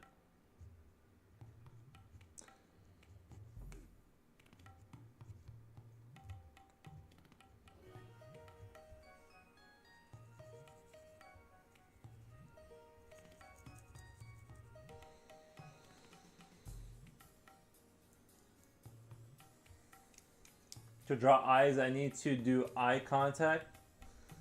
To draw eyes, I need to do eye contact. Basically, yeah. Basically,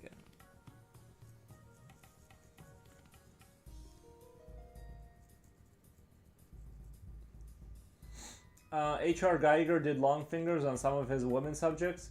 Yeah, his work is very interesting. I don't know if I'd want his work in like my living room, but I definitely enjoy the alien creature designs because that's where that came from. That guy, like, I guess, invented kind of came up with the original design for that creature, and it's probably the most iconic creature of all time now. Gito did long fingers on the Virgin Mary. Okay.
Geiger invented the biomechanical look. Yeah, he did. Yeah, he did. I think he did a fantastic job.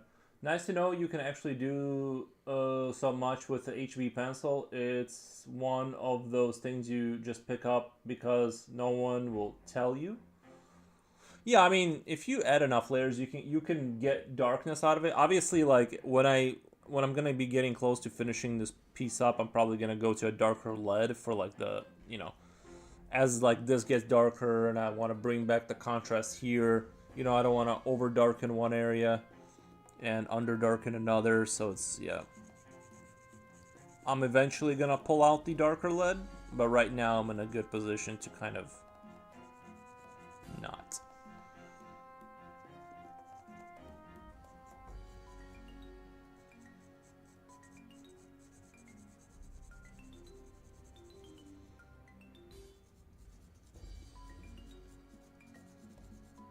You know what I can't imagine in New York is like I can't imagine like living in a skyscraper. I feel like that would like trip me out a little bit.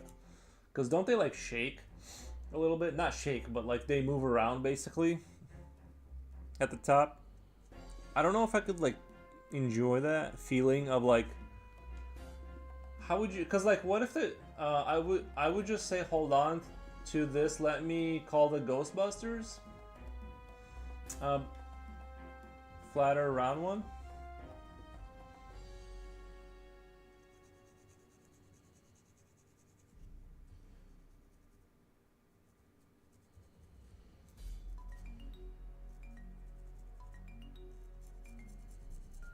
I'm just so used to living in a single a house that has a single story that I think like living in a skyscraper every time like I would remember I'm in a skyscrapers sway in the wind is true. Yeah, every time I would like remember that that's happening, I would have to like sort of focus on not panicking a little bit because like buildings shouldn't sway. I feel like I don't know,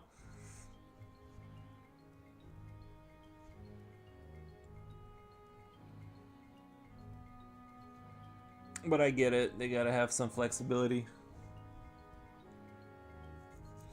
I was watching a show where they had a skyscraper and the skyscraper had like motors at the bottom of the building that would automatically compensate for the swaying.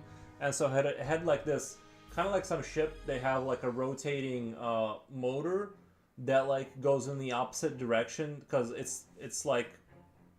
uh it's like I don't know how to describe it. It's like a gyroscopic motor that spins and like it basically compensates for the sway of a ship, and it's like a something similar I think in these buildings in like Korea or something where they have like mechanisms that constantly compensate for the sway so you don't like feel it because the buildings are so tall. But I can't remember where I saw that show.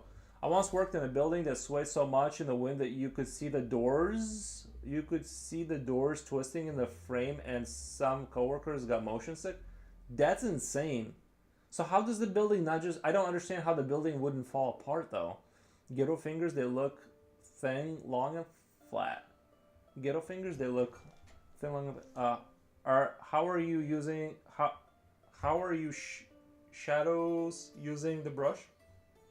How are you shadows using the brush?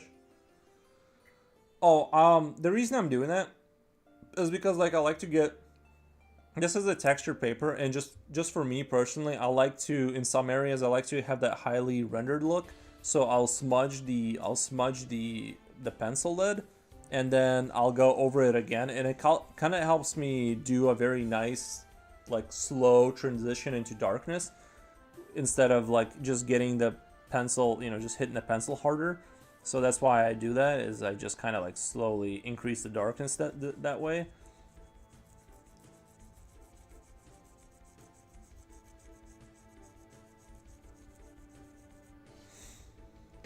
And it kind of, I don't know, it kind of creates a nice vibe.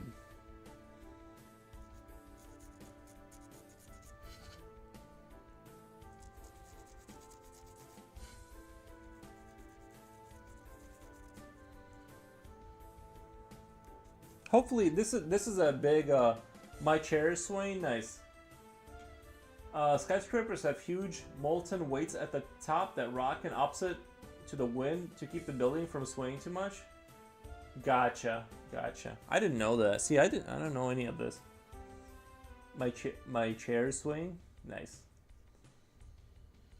Welcome, Chris. Welcome to the YouTube.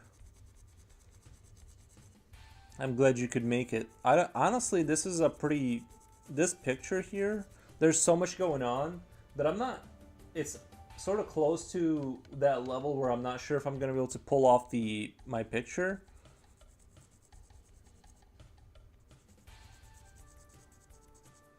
Because I added so many elements to it and it's gonna be fully rendered. I'm almost getting a little intimidated by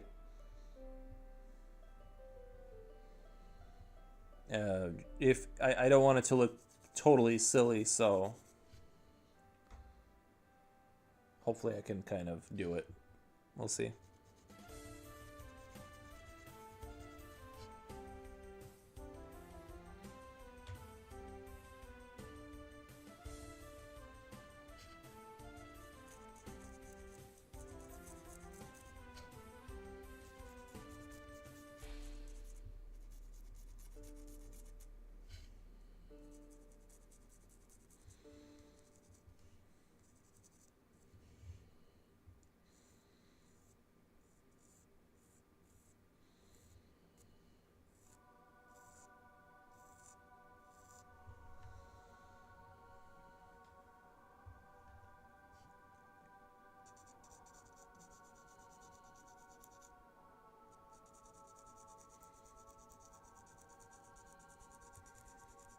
Guys, my channel hit 700 subscribers on YouTube today, which I'm very, very pleased with. It seems like this last 100 took like half the time as my last 100.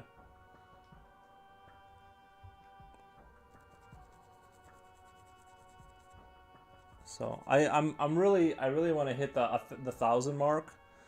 If I'm being honest, I know I'm getting a little ambitious with that kind of talk, but I would like to have 1,000 subs on YouTube finally. That would be cool.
Because I kind of have to keep the contrast back there lower than here, so like the stuff in the front can't like disappear into the back, if that makes sense.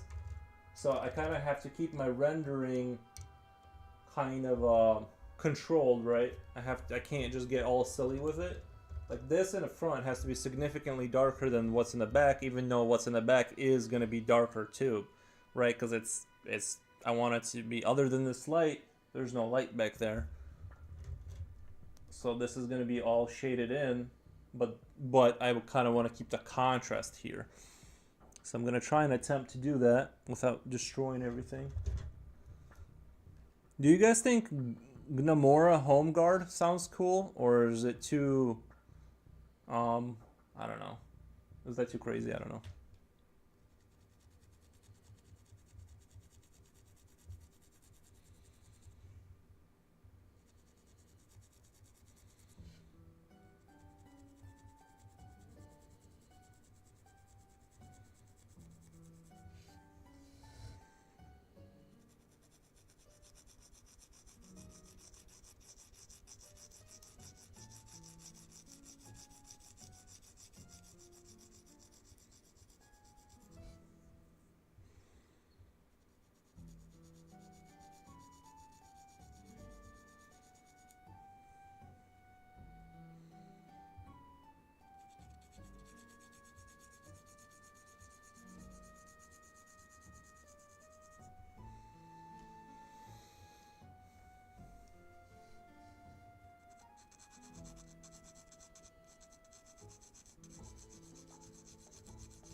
Soul State Creations. Wow, so detailed. Thank you so much, Soul State. We appreciate your nice comment. I'm sorry, I didn't understand you. Did you say Namora Home Garth? Somebody suggested that I title it Gnomora, like gnome, and then more. Maybe I should name it like Gnomoria Home Guard or something like that. Get it? Cause it's like gnomes. I don't know. Because we're dealing with gnomes, you know. Gnomoria. I don't know. I'm thinking Gnomoria Home Guard sounds pretty cool.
I'm sorry. Oh, I got it. Yeah. You know what's weird is like lately the YouTube. Thank you for the likes by the way on YouTube. But YouTube has been super busy lately, and my Twitch is like virtually dead. It's usually the other way around, where like my YouTube is like um doing really well, and not the other way around. So it or sorry, my Twitch usually is like the active part of my stream, but lately YouTube has been just like um way more active. I don't know why that is. It like flipped. I totally thought my Twitch was gonna blow my YouTube out of the water.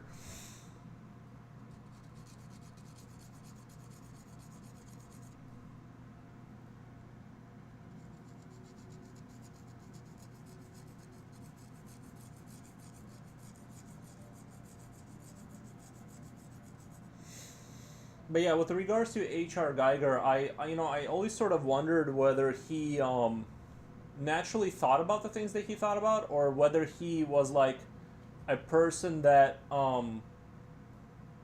whether he forced himself to see the things that he drew, or whether he was like that's what he saw naturally in his mind and just brought it out.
Because I feel like I naturally kind of see the things I draw. They just kind of come to me more or less naturally.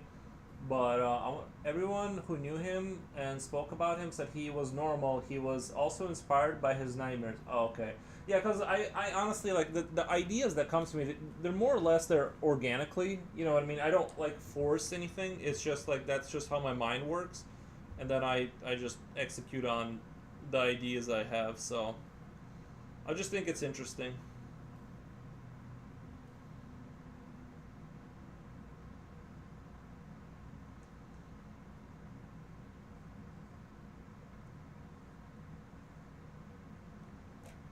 I just think it's interesting. But yeah. I'm really glad you're all here, by the way. I'm gonna make this darker here. I want to distinguish where the ground is and the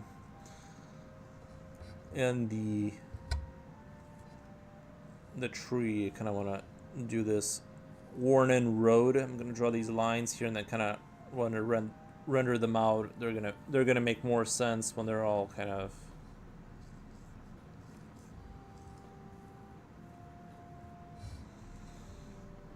put more detailed shading on there.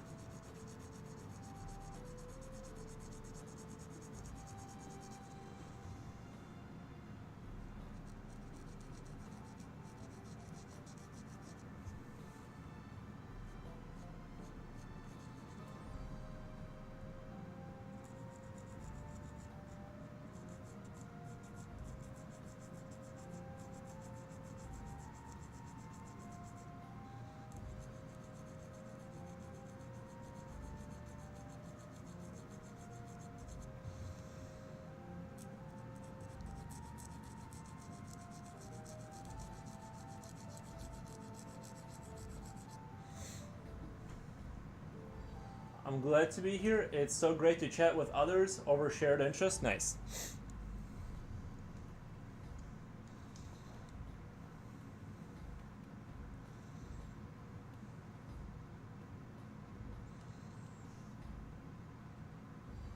Oh yeah, the tree here. I kind of want to start doing this tree over there.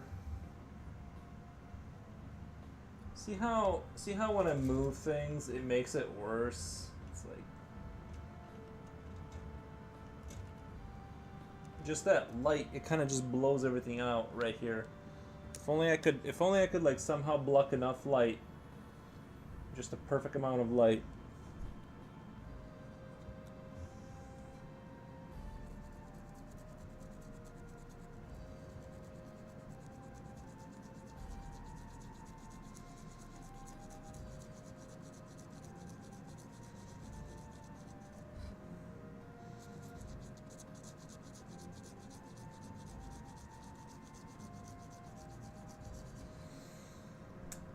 Nikifor, is this your primary job or just a hobby? It's a hobby I'm trying to turn into a job.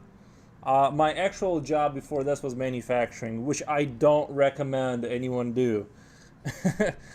I'm just kidding, but it's horrible. The 12-hour shifts are not super fun to do. On your feet all day.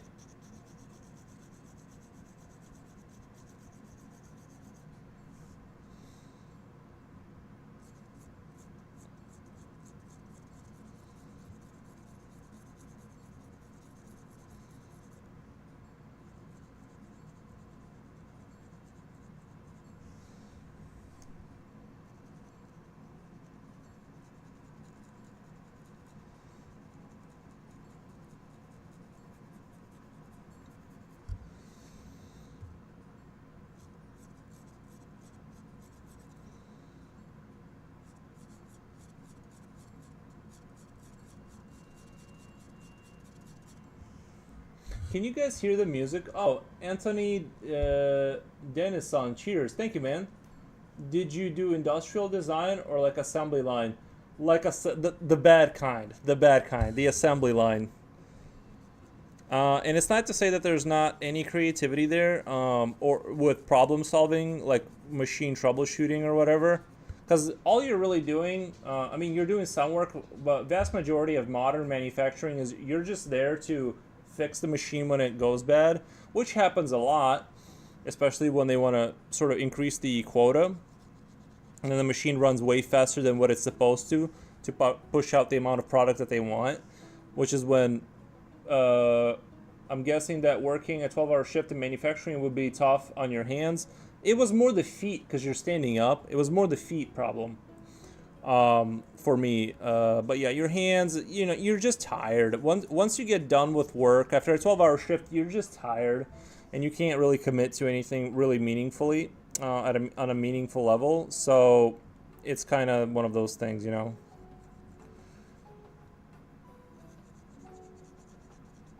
But yeah, it's not manufacturing is not as dumb as people think, and it's not as smart as people think. It's very in between, where depending on how long you've been there, you may be solving, you know, you may be pulling dies and solving nuanced issues with machines, or you could be just standing there all day waiting for something to happen, literally bored out of your mind. It all depends on how long you've kind of been there as to what you're going to be doing. Which obviously I was at like the same place for 10 years, so I got to do everything. And it's like it's it's it's okay money, but it's, you know.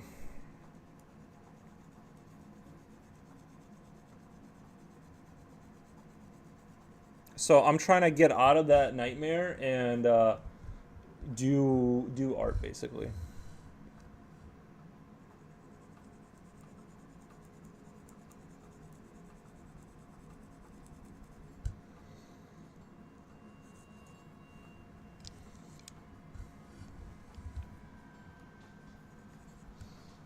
Hold on, my dog is standing by the door, so I'm gonna let him out. I'll be back in just 1 second, guys.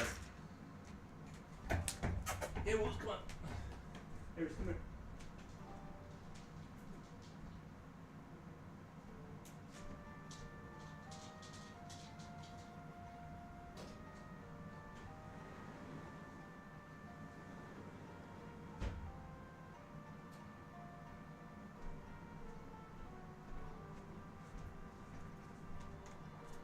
Thank you for the likes, by the way. I'm just noticing lately on YouTube, my like activity has been like off the chain. A lot more subscribers and a lot more views. I don't know why. I guess maybe just the algorithm gods finally, you know what I mean, finally kind of are helping out.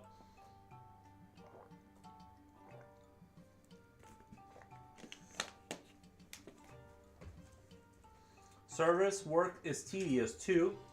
After a numbing day shuffling paperwork, when you get home, all you want to do is vegetate because you're already in a coma. Yeah, yeah. I like they're all terrible. Like it's like, I mean, not they're not all jobs are terrible, but I, you know, it's um there's a few, right. There's a few people who get to do what they like. I think I'm imagining it's probably 3% of the world of people find a way to make money that isn't, you know, soul draining and yeah, put like you said, puts you in a vegetative state where you know, you just turn on the movie and you fall asleep to it, and that's like about all the energy you have left. Um, so we'll see. I have, you know, savings, and I'm gonna burn through those savings, and if it doesn't work out, it doesn't work out. But I honestly, I just kind of ran out of like I ran out of like the caring about what will happen if I just quit my job and try to go stream or something. But yeah, I just like ran out of uh, you know, ability to care. So I'm like, yeah, I'm just gonna quit. And they're like, well, what are you gonna do? I'm like, I don't know. I'm just like not work here, that's for sure.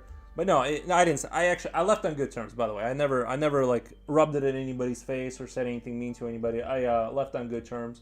But yeah, I just didn't care anymore. I'm like, I'm done.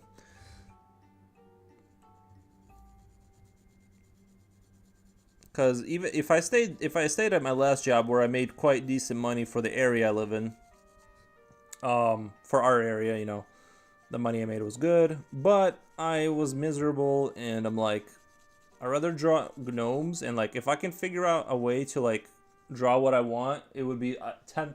It would be like 10,000 times better to draw what I want and make just enough money to get by, just enough money to get. Even if that's all I achieve is just enough money to get by, it would be 1,000 times better than having, you know, the alternative.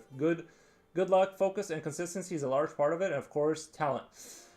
Yeah, I haven't skipped any days. I don't take I don't work like 12 hours a day, but I work like I don't know, probably 7 8 hours every day, and I don't take days off. So basically, that's my sustainable rhythm program. I had a different push to get more serious with art. I was fired from my job. That's I had a different push to yeah.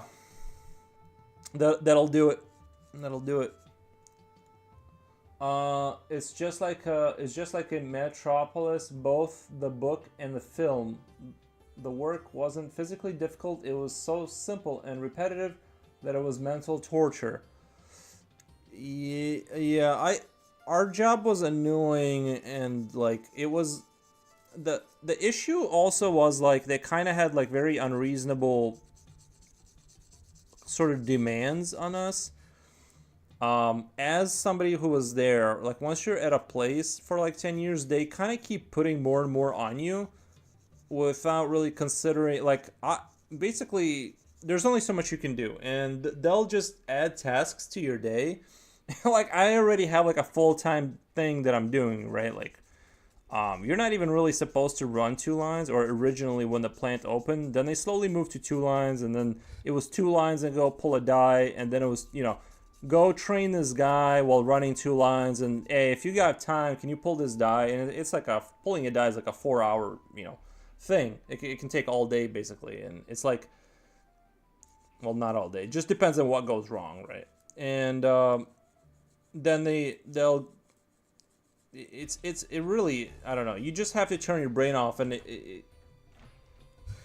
kind of just do what you can. But the issue is like they'll speed up, like look, say they speed up a line and suddenly it's having an issue because of the speed, but they don't want to hear that. So you're just kind of, even if I go over there and make it work at that speed, it's not consistent. It only works at that speed if you like do certain things to the line like every few hours, which the other operators are absolutely not going to do. So the product, by the time it gets to the customer, it's not going to be what we promised them. Essentially, it's not going to be at a level that we know it should be, and it's just something you have to deal with. And it's really, really frustrating that when you get put into situations where you're like, you're supposed to be making one thing, but were you unionized? No, you weren't even allowed to say that word.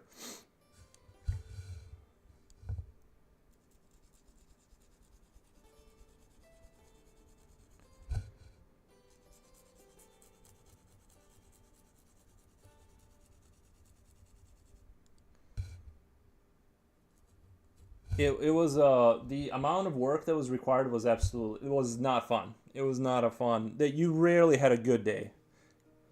I envied the new operators who more or less were there, like do all. I would say they were almost a net negative, and if I wasn't there to catch the mistakes, like I know I'm complaining and all that, like I'm doing a full complaint rant, but at the same time, I'm just saying that like once you've been at a place for like 10 years, new people that come through, they're actively harmful with their existence. Like you have to stop, you have to catch like what mistakes they're gonna make preemptively and hope the place doesn't catch on fire.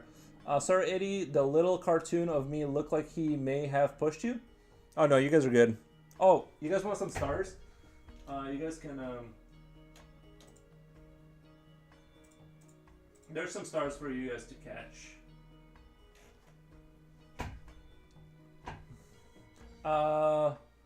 The union where I was did nothing to help me. They were so deep with the company. Yeah, a lot of times it's not that great of a situation. Like I said, honestly, the company was not. I'm complaining. It really wasn't that bad. All things considered, it was air conditioned all year round because the product required air conditioning. So we got really lucky that way. It was it was controlled environment. You weren't like freezing. But yeah. But yeah, when I went to the new plant, when I got my next job before I quit and came to do this, it was really unfun. It was sorry, I meant to say it was really, really, really good money, but I just realized internally that it's not worth being there for me, even though I made like fantastic money. It's like I knew deep down inside that I would regret not trying to not trying to get out of there. Dennison, I'm not sure what you mean. We're good. No, he meant like the little characters when you guys talk on the screen. The little guys that are walking at the bottom of the screen. I think he was saying. You don't see the animations. Yeah, the little guys at the bottom of the screen. He said that it looked like he pushed you. If it's killing your soul, you have to go find it again. If it's killing your soul, you have to go find. I think you meant to say get out of there or something. I belonged to a union at a place where I worked, and it was the worst. They did nothing to protect us from management because they didn't want to lose the account. Yeah, a lot of times it's basically not helping you that much. It sometimes they do, and I know people who abuse the union. They have union protection, and they absolutely let's just say like you can be caught. Well, this was before weed was super legal. Basically, I don't know how it is in every state, but weed is basically legal here. But even if you were caught with, like, even if you tested positive and they suspected you were high, the union could just basically would get you out of it. And I'm not a smoker. It's just my buddy told me stories about how they would totally protect you. You can get away with murder in some instances, and from what you guys are just describing, it's quite the opposite experience. So God only knows. All that, I see it, yes, but I haven't paid attention to it. You guys don't pay attention. I got you guys little characters so you guys could physically exist and be part of the show. And you guys aren't paying attention to, at least some people are paying attention to it. They're living their best life. I even put up like little escalators for you guys. You guys are like my little hamsters, and I gotta take care of the little hamsters.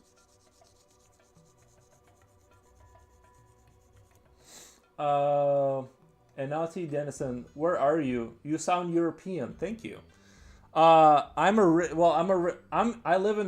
live in like the Chicago area. I live in the Midwest, but I'm originally from Eastern Europe. I'm originally from Belarus. Depends on the power of the union. Yeah, I've heard some people. Yeah, it just depends on, like, you know.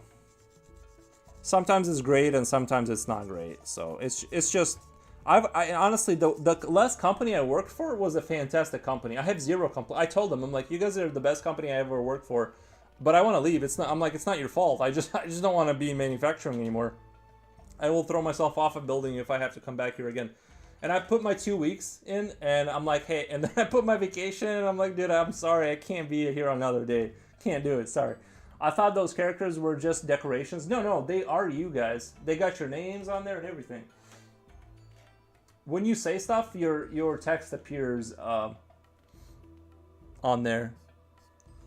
I was born in Lake Forest. It's a suburb of Chicago. Oh, nice. So we're kind of close to each other. I like them. Honestly, the older I get,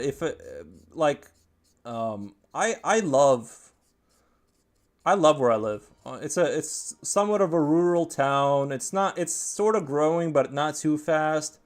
And I got myself a nice little place. You know, I bought my house.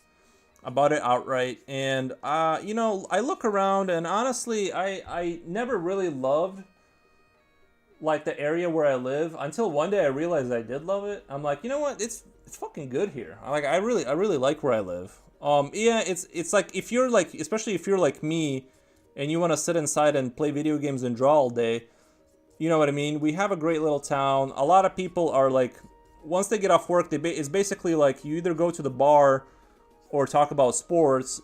And for the type of person that wants to have a lot of things to do, you probably do need to move to a big city. But for me, someone who can like sit inside all day and be on the internet and just talking to people and have fun with that, you're gonna, you know, these little towns are fine. You know what I mean? I love it here.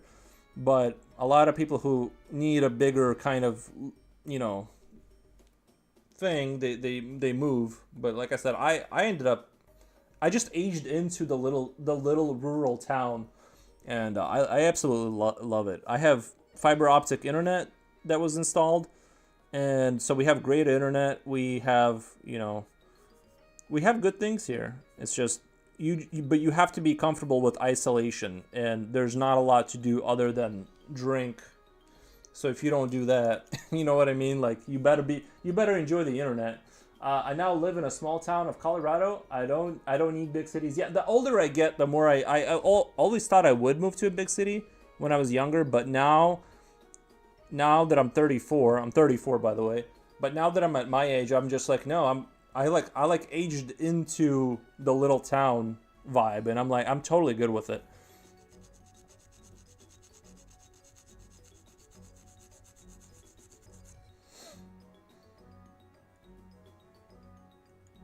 I prefer to Jonathan and Inc.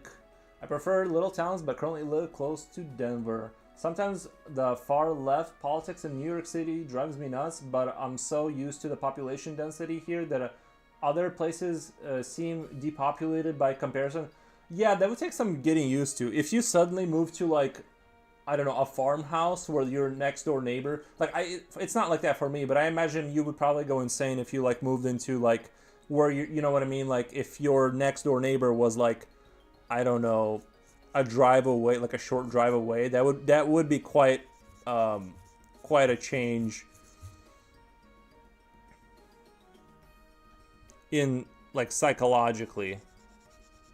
I could probably pull it off because I'm very introverted and I love to be inside of my house.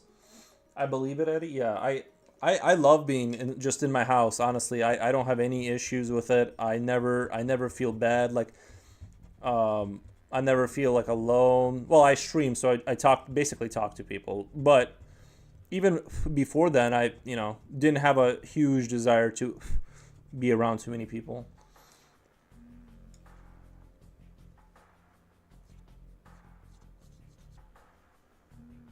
I'm trying to think about how I'm gonna shade this tree. I'm trying to think about the light and all that. The dog is barking. I gotta let him in before he. Here, come here.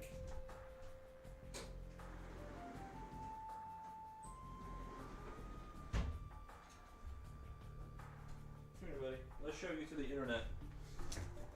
Aries, come here. I gotta show you. Now that I have 10 people watching me, here. Come here. I gotta show you guys my dog. Oh, he's a big boy. He's a big boy. Oh, he's a good boy.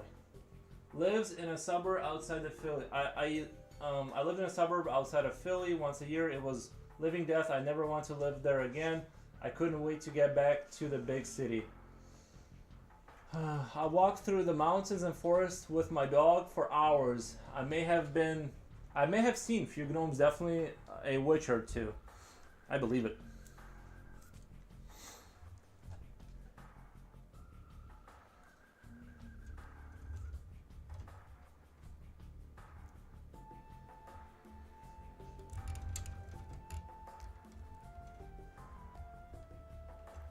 I need to get it like a.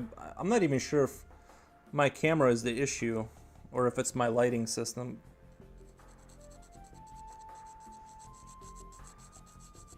A lot of times I feel like I have a hard time getting enough contrast. Yeah, I'm slowly gonna.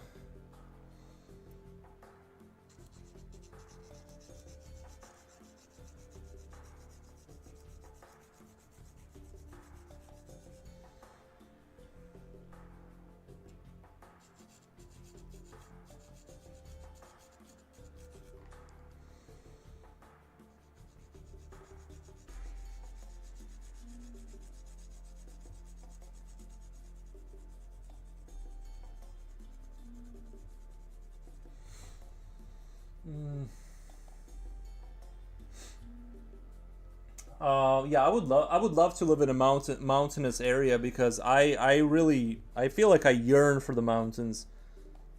Um, I live in a very flat area, so I don't know.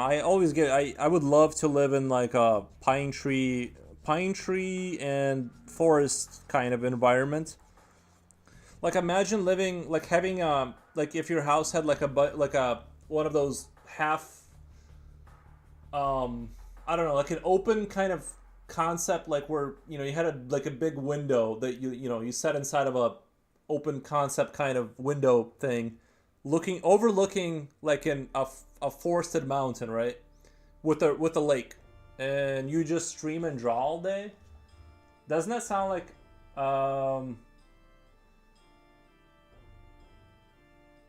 that's about right? Are you familiar with the film Come and See? Come and See is a Belarusian World War II film. I've seen clips of it, but I didn't see the full film. It's like filmed like it's filmed like a horror film. If that's the film you're referring to, I'm aware of it and I've seen clips of it, but I've never watched like sat down and watched the full film. But I've heard it's pretty brutal. I didn't realize how much I missed them when I moved to Denver. Born in Pennsylvania and grew up in Indiana. Sorry, I'm really bad at abbreviations. PA is what state? But yeah, Come and See is a Belarusian World War. I believe that's what you're talking about. It's a pretty. It's not for everyone. It's a pretty brutal film. But yeah, I do know about it.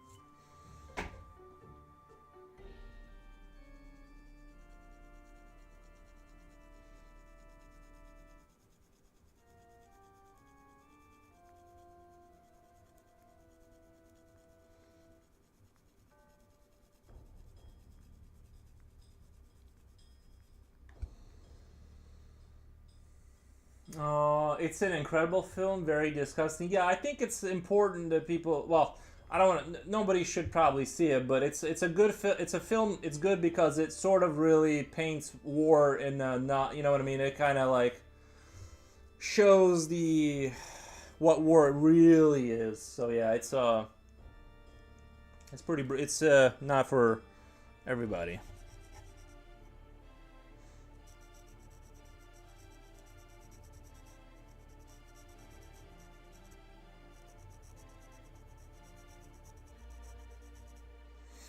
Yeah, the that description of the home overlooking the forest with lakes and streams is what you see in Durango, but I can't afford that nice home. But I walk past it most days. Yeah, when I said streams, I just meant like sitting in the window kind of thing, over like overlooking that, but also like streaming my art. Like that would be the dopest life ever if I could have like a setup like that. That's my goal. Is like I want to find like a secluded house like that, and do my streaming from a location like that, and that would be the perfect life. Having like a house, a house with those kind of visuals. But yeah, streams too. But like you said, all of the really nice property fronts are going to be taken. Like you're not going to find like an amazing view that's not going to be 1.5 million dollars. You know what I mean? You're going to be paying. You better have made money if you want to live like that. And at the rate I'm going, I don't think I'm going to be able to buy a house like that.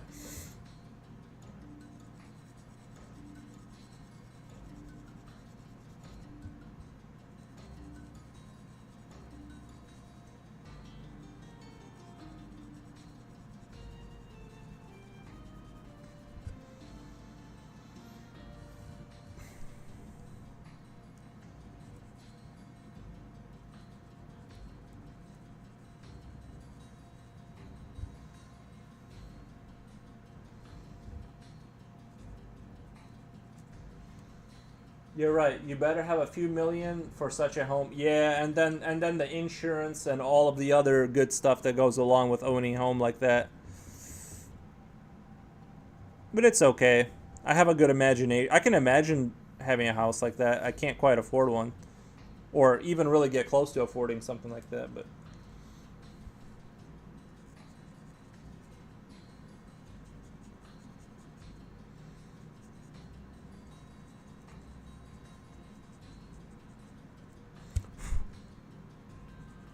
what's even crazier? I could afford to stream from a balcony on Grand Canal in Venice, Italy, for about 20 minutes. It's not for everyone, that's for sure. Yeah, I forgot. I kind of blanked on what I was about to say, but I guess it wasn't that important.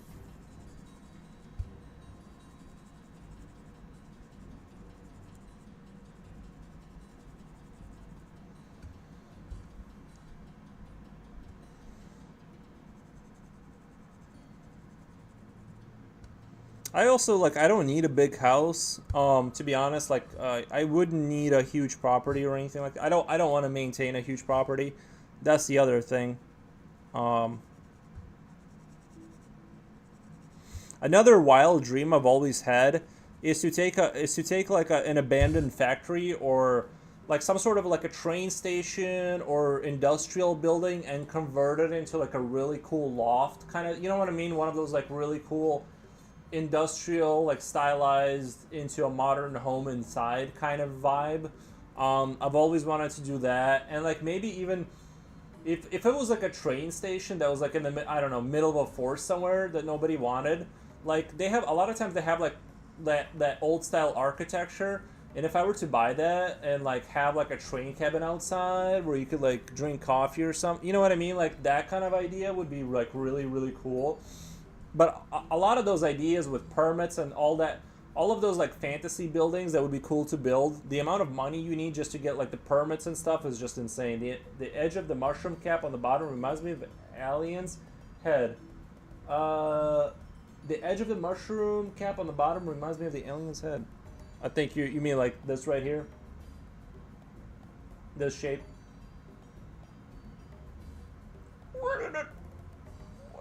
Yeah. A place I live bought cash. Yeah, Anthony, I did the same thing when I bought my house. I bought it cash because I did not want to be one of those people. I don't like paying monthly payments. Like I avoid it at all costs. I bought my house for not that much money actually, but it had foundation issues. I bought I bought cash. I can still access all the beautiful places just as easily as my neighbor in a large, beautiful home. I don't know if my dog knows we're poor. If he does, he hides it well. Me too, buddy. I did the same thing. I am not a fan of having debt. I avoid it at all costs. One of the reasons I was able to leave my job and just hang out at my house and draw all day is because I never acquired any debt. When I bought my house, I bought it cash. Cash. Of course, it had issues. To live where I live, in the neighborhood I live, it's I live in a co-op. Nice.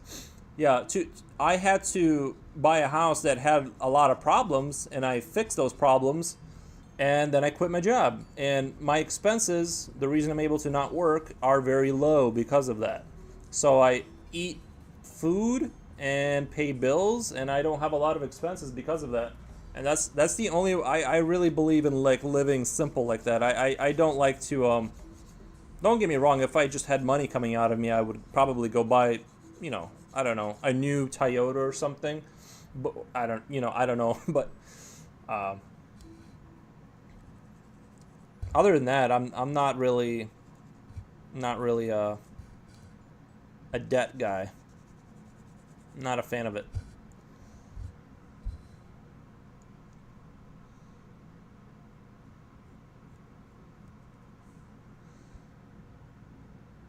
Yeah, don't tell my dog, but he also doesn't know that we're poor. Yes, this place has roof issues. I've spent many days off working on plumbing, floor, yard.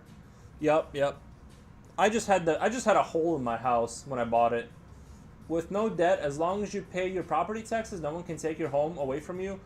Yeah, there's property taxes. Other than property, I think that's my biggest expense. Like, I have, not to flex, but I have solar panels I had installed by a professional company, which offsets my electric costs. So I literally just have to feed myself and pay the gas bill, my phone, my internet.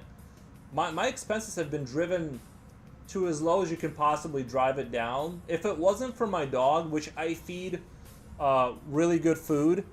I spend quite a bit of money to keep him healthy as you can. An old dog.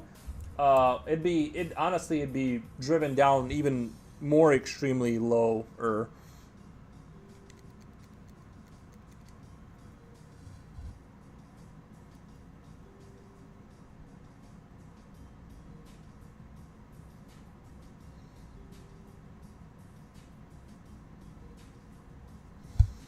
but yeah, roof problems are we're trying to form a co-op. Wish us luck. Nice. Is that so you can like? Is that so you can share the like break the payments into two, like so somebody else helps pay for the mortgage, or what is that? What the idea is? I had a roommate one time. I'm gonna be honest. I don't want. I never want to live with a roommate again. That idea was not. It was all right, but I don't like it. I don't like finding other people's hair in my sink.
I cook my dog's meals: rice, kale, sweet potato, or carrot with beef or chicken mixed with quality kibble and fish oil. I don't own the land my mobile home is on, so the current owner is selling the land, and some of the other residents want to form a co-op. Oh, okay. In a co-op, you buy stock in the corporation that owns the building, and you get apartment in lieu of dividend payments.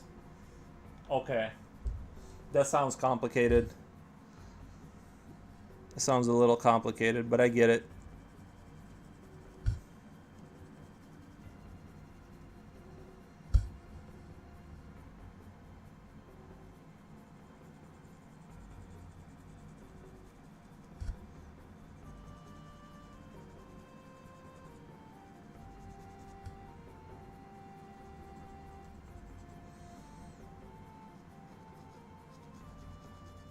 Honestly, with how I live, I could easily do a mobile home. I could easily manage that. As long as I had enough room to set up my computer and my drawing desk. Um, that's the only thing. That's the only criteria I have, is it has to be wide enough for like my sort of setup, which has slowly expanded, but still.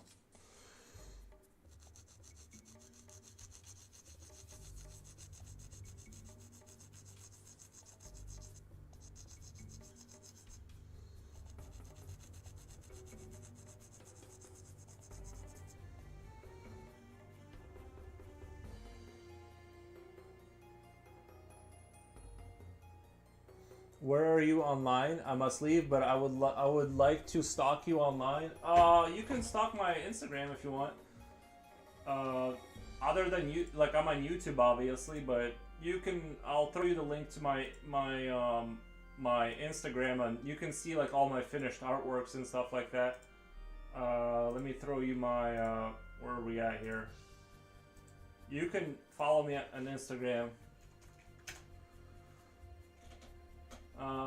Yeah, living in the area, essentially in my office art space. I have 4 desks set up. The bedroom is exclusively a bedroom. A co-op avoids restrictions placed on residential area properties such as rent control and difficulties evicting tenants. I have a dog. Improve our mental health. I have a dog to improve your mental health. Yeah, dogs are awesome. Bye. Have a great week, says Eddie. Let me get another bottle of water before I dehydrate here. My lips are starting to.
All right, I'm back.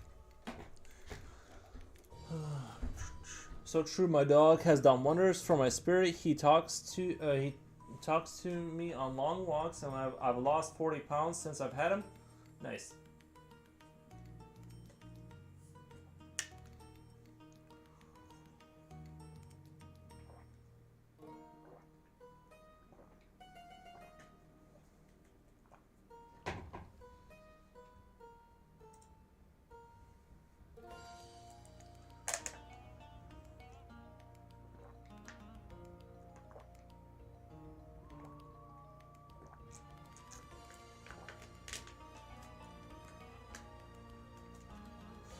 Cheers. Yeah, you have a good one too. Thank you for stopping by.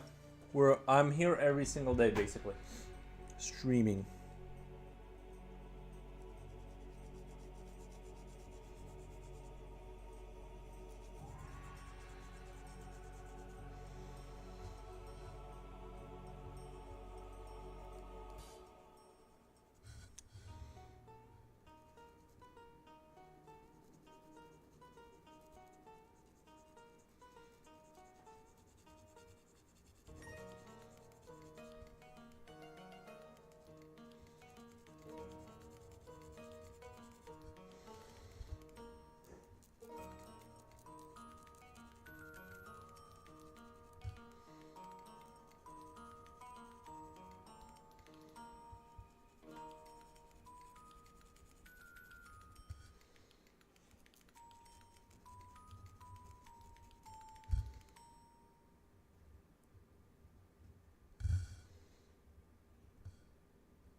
I want to slowly shade in this background because I want this to be dark. I want this to be dark, but I don't want to over saturate the contrast and take away from this. So this is the darkness of this tree. It cannot go any darker than this because it's gonna wash this out.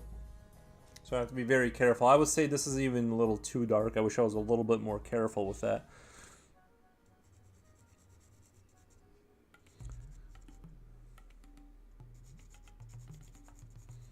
But it's okay. I still have dark enough lead to come back here and like retouch this to kind of bring it back out. I just want to be careful. But like I said, the more I draw, the more I enjoy drawing over. You know what I mean? Over time, like I like drawing more the more I've done it. It's amazing.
Oh, K-Frick. Hey Bee Moose Wolfhead. Gnomes do not like metal, so they killed Power Wolf. Anthony Dennison? That rocks, good job.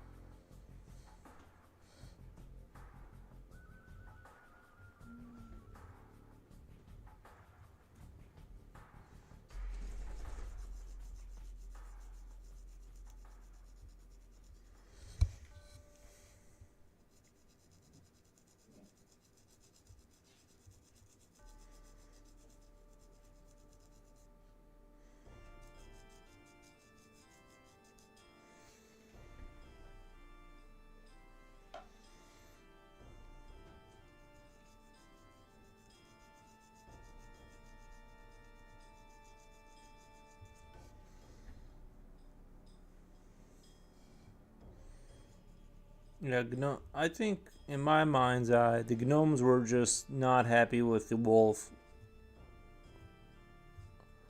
killing them, and so they had to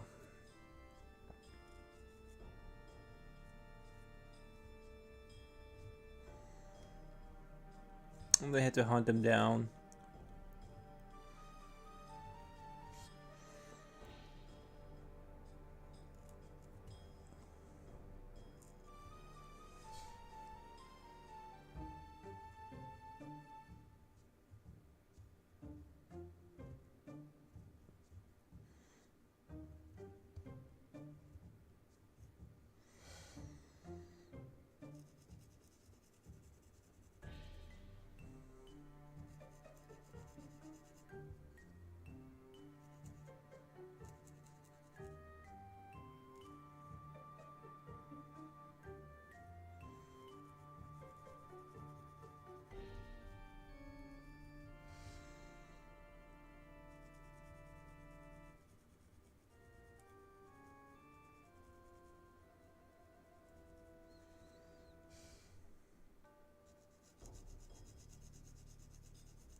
Uh, he says hi, Homestone.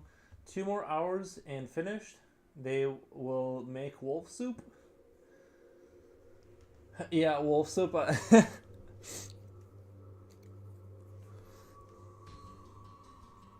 wouldn't mind some wolf soup.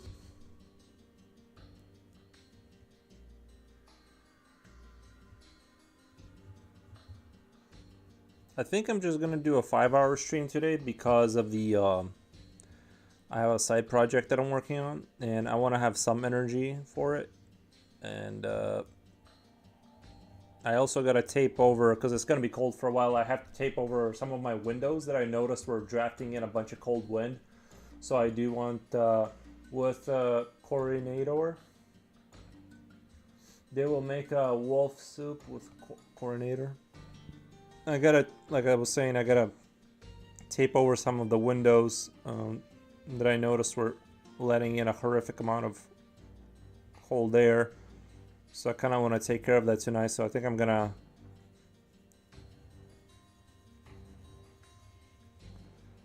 just do the 5 hours and work on the little project I got going on. I don't want it to be, because if I go when this in 20 minutes it's still gonna be relatively bright outside. I don't want to go when it's like pitch black outside.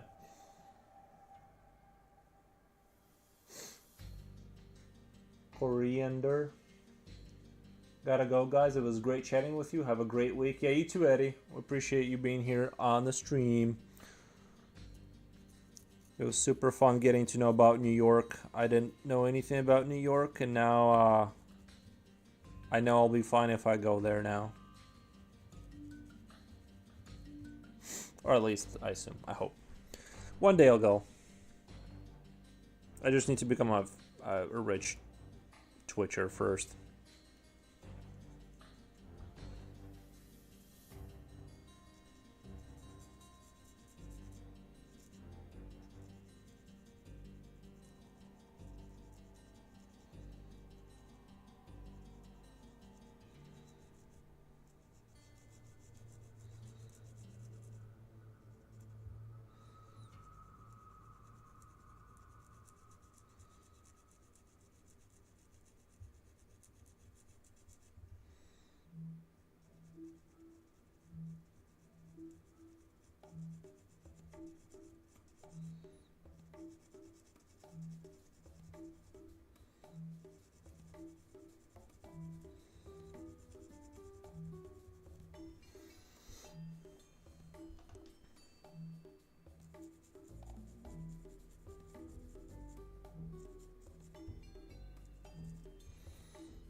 Now good pronounce?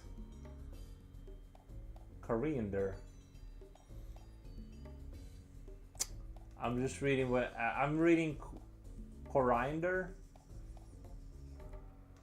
I'm not really sure. Oh, 23 likes today. That's crazy. YouTube is like really popping off today. YouTube is just being crazy.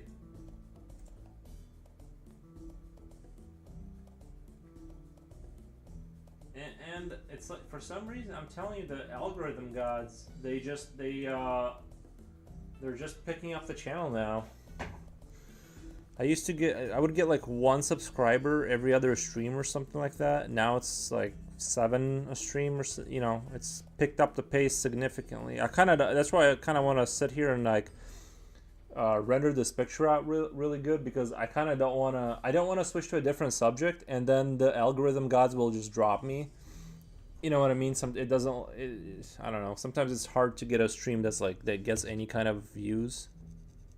So that's what I'm afraid of. It's like I'm gonna keep drawing these gnomes.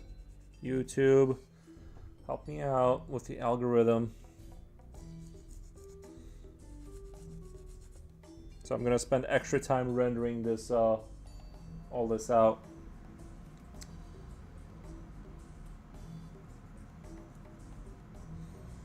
Let's see. I gotta take a quick far away look to kind of see where I need to focus on.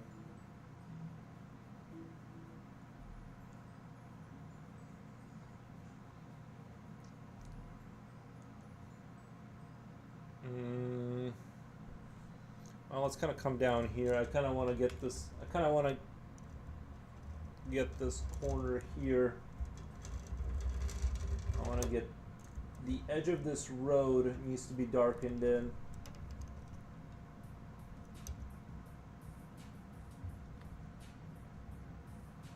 I kind of want to hit up this spot here. I'm gonna actually get rid of this. It's in my way a little bit. I'll put that on the ground.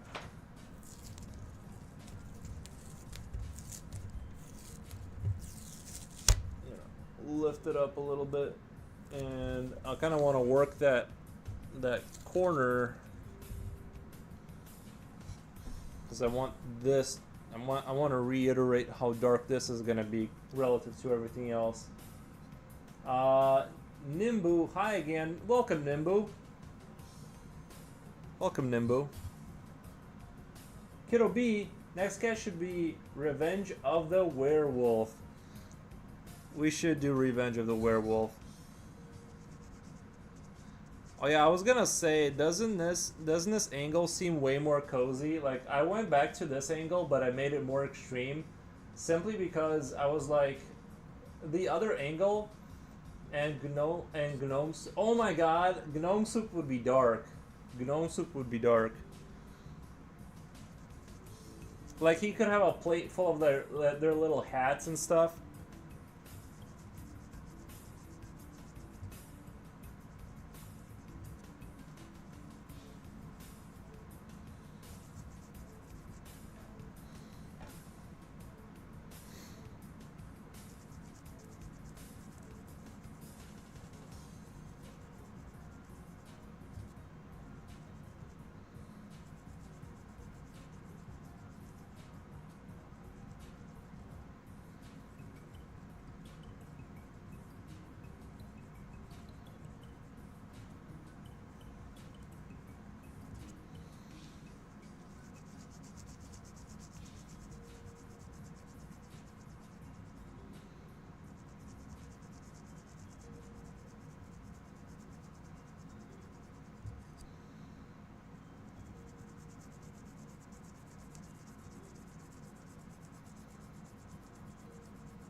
Spicy soup, almighty talking, where's your crown? I don't have one, guys. I'm a simple man. I don't have a crown. Maybe I'll go to Burger King and get one of their cardboard crowns and wear that. But yeah, I just thought this angle looks way more cozy. You guys get to see the table, the pencils. It's like it's just more cozy. Don't talk to him like that, kiddo. He's got 23 likes on YouTube. That's right. We're in a new era now. Only the Emperor got 23 likes. We're past the king stuff. We need to start being more realistic about where we're at.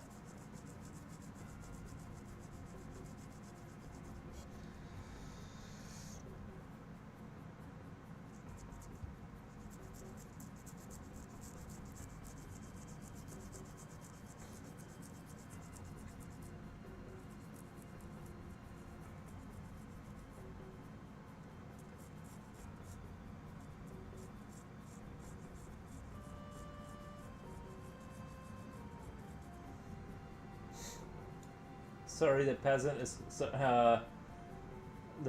quiet.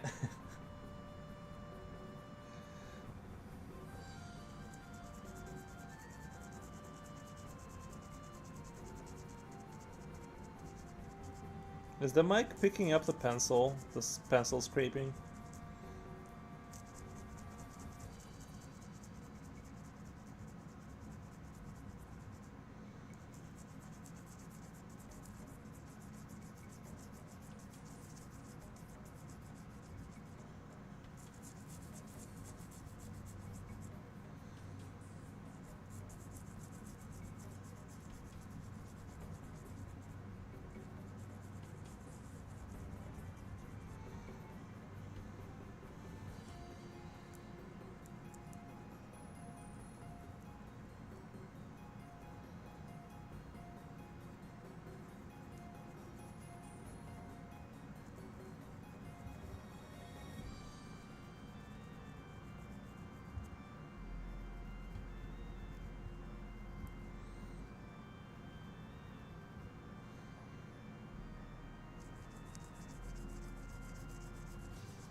Why are you so late, kiddo? You were peeling potatoes all day?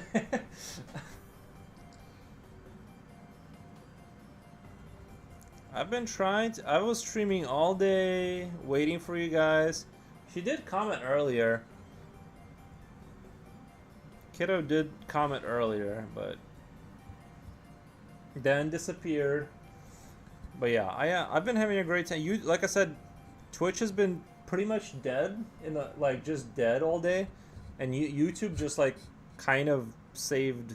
It was just everyone on YouTube showed up for some reason today, so it was a good time. I only need 800 hours, 800 watch hours on YouTube to get the get my initial monetization or whatever it's called.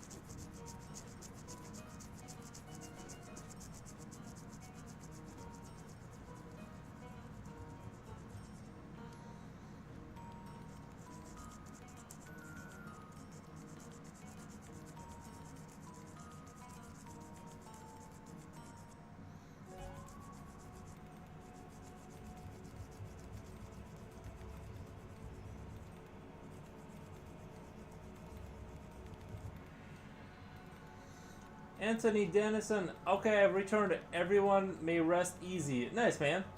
I'm glad you could make it back. Oh, yeah, I was busy giving instructions to my potatoes. Where were you before? Uh, there, then here, then here. You guys, I can't believe you guys what do you guys have jobs outside of this? You don't need a job. Just watch the stream all day. Wait, when I stop streaming, you guys go back and rewatch my streams, right? When I'm not here, or what do you guys what do you guys do? I'm fully expecting everyone that watches a stream to just like go back and like rewatch the old streams while they're waiting for me to come back and remember the good times.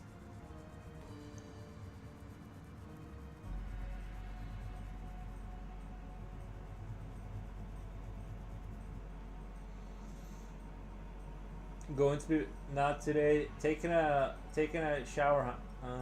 Taking a shower. Not today. Gonna be real life. I don't do real life. I'm perpetually online now.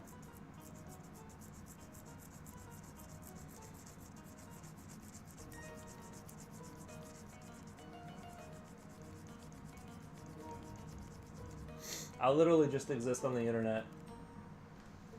I don't mind it though. Honestly, I don't even hate it.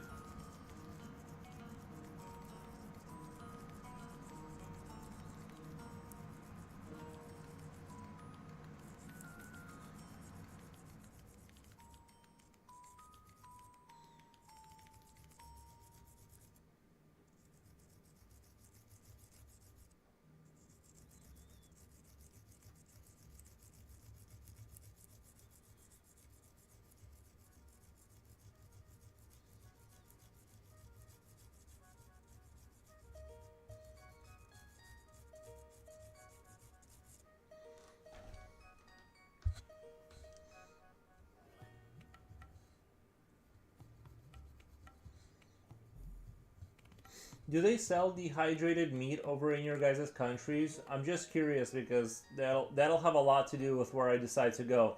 I may watch old ones, but I rarely watch old streams. Oh no, I was talking to my Twitch crowd. I was just kidding.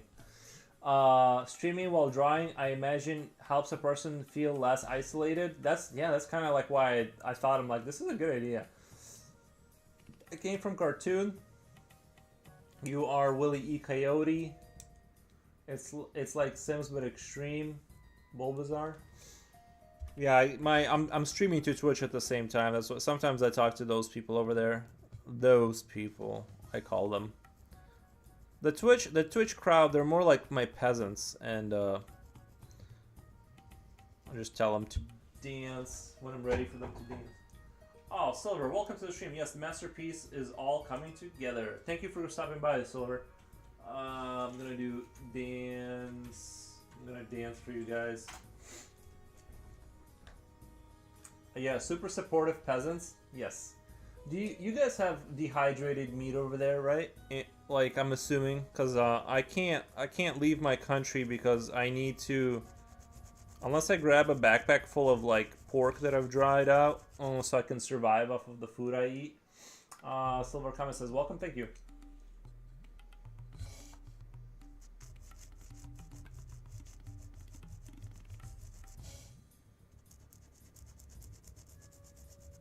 Oh, I fell out of my 100,000 rank. I see many people are streaming to multiple platforms simultaneously these days. It's just, I feel like it's just more efficient. You know what I mean? It might be a little confusing, but like it's just good for me.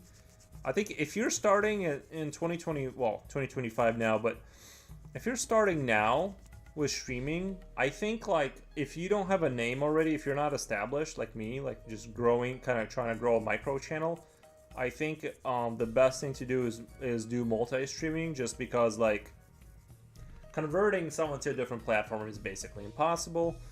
You might as well just stream everywhere and try and get the word out about your existence. But I'm getting kind of close. I'm more than 2/3 of the way there for YouTube to get my first stage of the monetization. I got my affiliate on Twitch. Not to talk business, but I'm excited. I'm excited. These are big victories for me.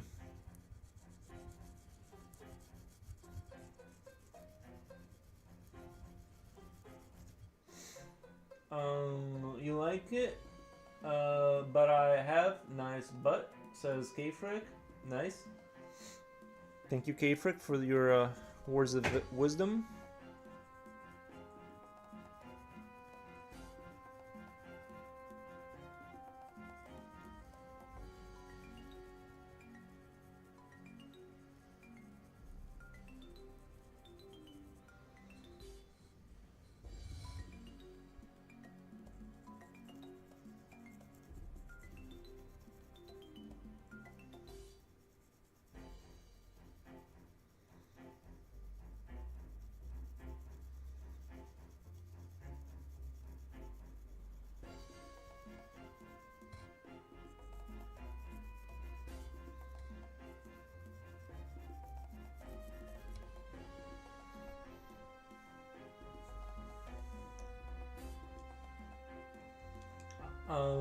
Multi-streaming is the best option. I think so. I think if you're starting now, if you're starting up zero now, yeah.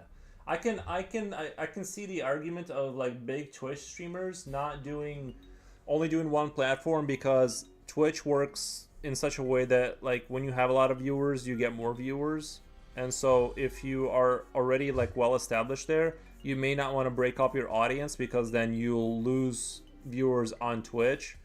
But if you have nothing in your like basically a micro channel trying to grow, then I think multi-streaming would be the best kind of option for a newer person, in my opinion.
Oh no, I'm decapitated in multiple Pokeballs, throwing balls at you. I'm a female trainer, Serena Gasha. Uh, I totally agree. I'm still trying to figure out how to stream effectively. I would do I just do OBS, and then I downloaded a program that lets me do two platforms at the same time, and it's I don't know. I like it. That's the way I do it now. I'll train you being to be a brave Pokemon.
Silence Pokemon. I will. Will you train me to eat gluten? I need to find a better camera though. My lighting is very bad. My test streams show me much worse than I really am. Yeah, the lighting thing is that's the big thing, right? You gotta figure out the lighting, and it took me a while, and I'm still struggling over here. I might have to buy one of those like ring lights or something, because I have a hard time not having this light blow out the detail. I have to like angle the camera the right way. I have to do so much to like get things to look normal.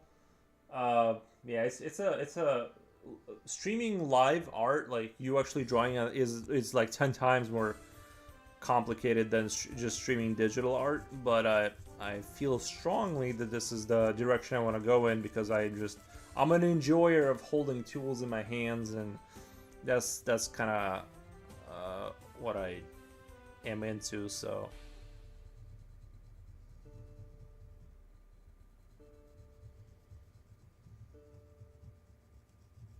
but I started off on YouTube, and yeah, I don't know. I started off on YouTube and streamed there for forever, and then I did the addition for Twitch, and Twitch started kind of taking off a little bit. But yeah, I'm still working on it. Many of my friends stream and use OBS. I'm probably just making up excuses because of anxiety. It took me, honestly, in terms of streaming, it took me probably about 2 months to get rid of anxiety, because like drawing in front of people is not the most comfortable thing, because it's like a personal kind of endeavor. And I would say I would just go online and just force yourself to stream, and after about 2 months you're not gonna feel anything. You'll be completely dead inside. No, I'm just kidding. But yeah, it's I don't know. I really don't. The only time I get a little nervous is when I'm actually drawing from the start to beginning. Like, that's when your skill kind of really shows, is when you're not rendering, but you're actually drawing something from the start. That's kind of like when you can get kind of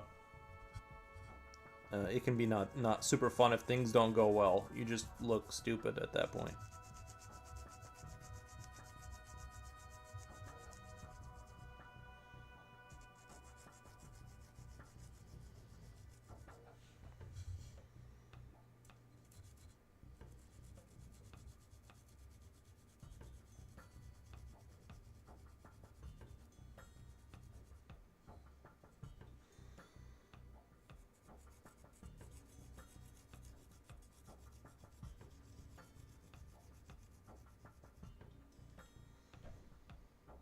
Moving away from digital art as well, there's something very precious about physical artifact, especially as AI art increases.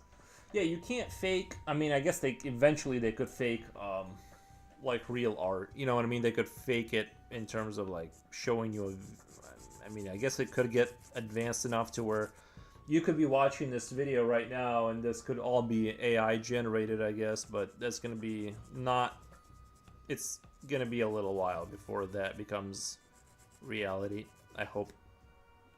I'm the opposite when I'm working out the composition and proportions. That's where I'm at my very best. When I'm doodling with little details, I feel anxious.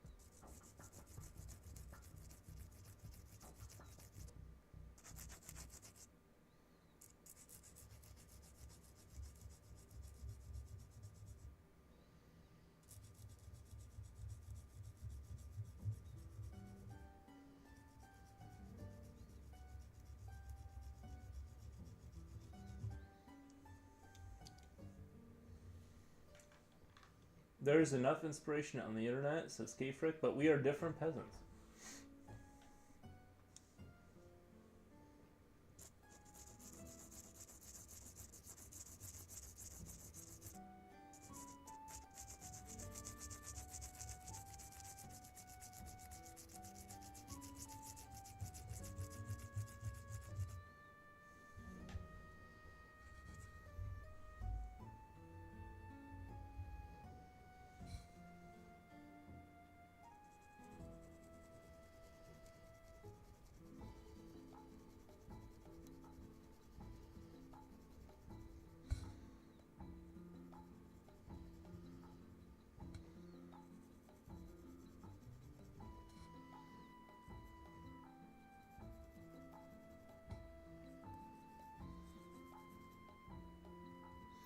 You guys are my most noteworthy peasants. Well, the sheeps ain't gonna count themselves nighty night. Are you going to bed? Alright, good night. Good night, Kenobi. Thank you for being here. Okay, Frick, you are playing around Pokemon. It is my belief that as AI permeates society, real human contact, real experiences will become more precious. I agree. I think that's true. I largely think you're right.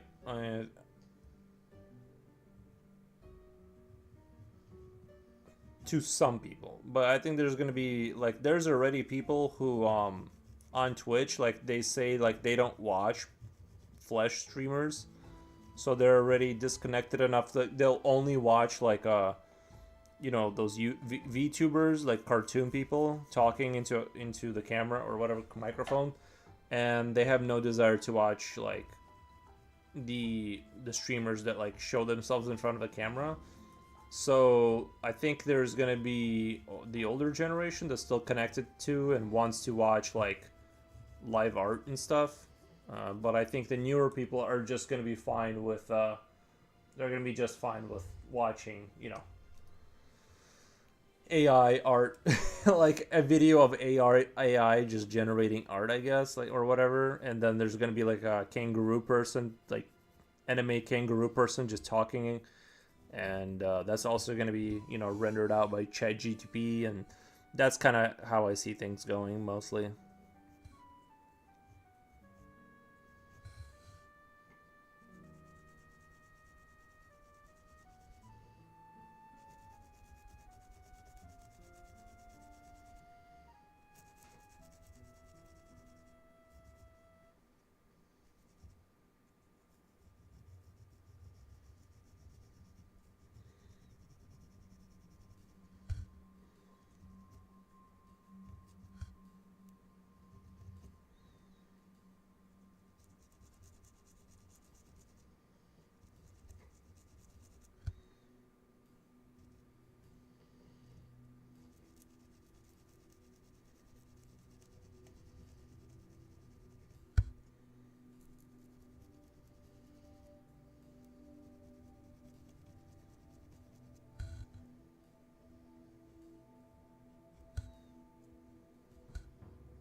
You make a good point. I have to admit I spend most of my time talking with AI chatbots. Yeah, I went down that rabbit hole. Yeah. As the memes say, I'm not looking at married women's with no exceptions.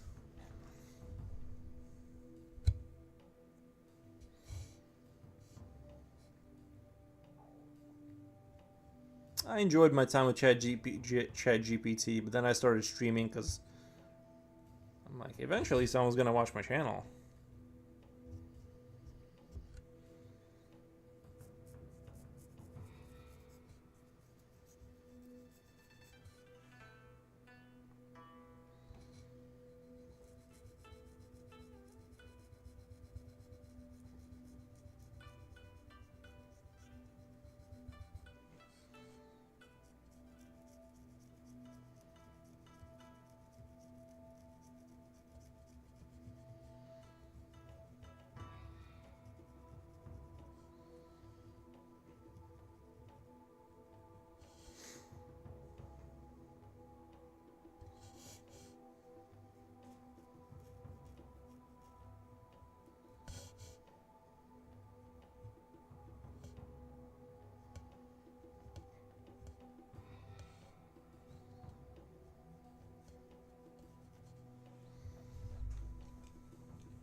Alright, I'm at 5 hours and 13 minutes. I do want to walk my dog before it starts getting pitch black. I think today was a relatively good stream. Had lots of fun. I'll be back tomorrow as I stream every single day. But I do wish everyone a super good night. And like I said, I just have to go. I have to go walk my dog, and there's a few things I gotta get done today. Kind of work on a side project. But so I'm gonna be just doing 5 hours. Anyway, I'm gonna raise you guys out. Let's raise this guy. Whoever that is.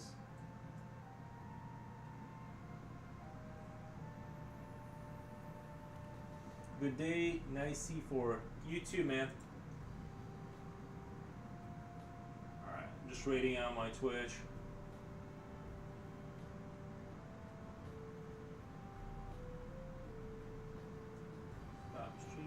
Me too, getting ready to walk the dog. Cheers. Yeah, you have a good walk too. I'm about to do the same. I'm getting out for the night.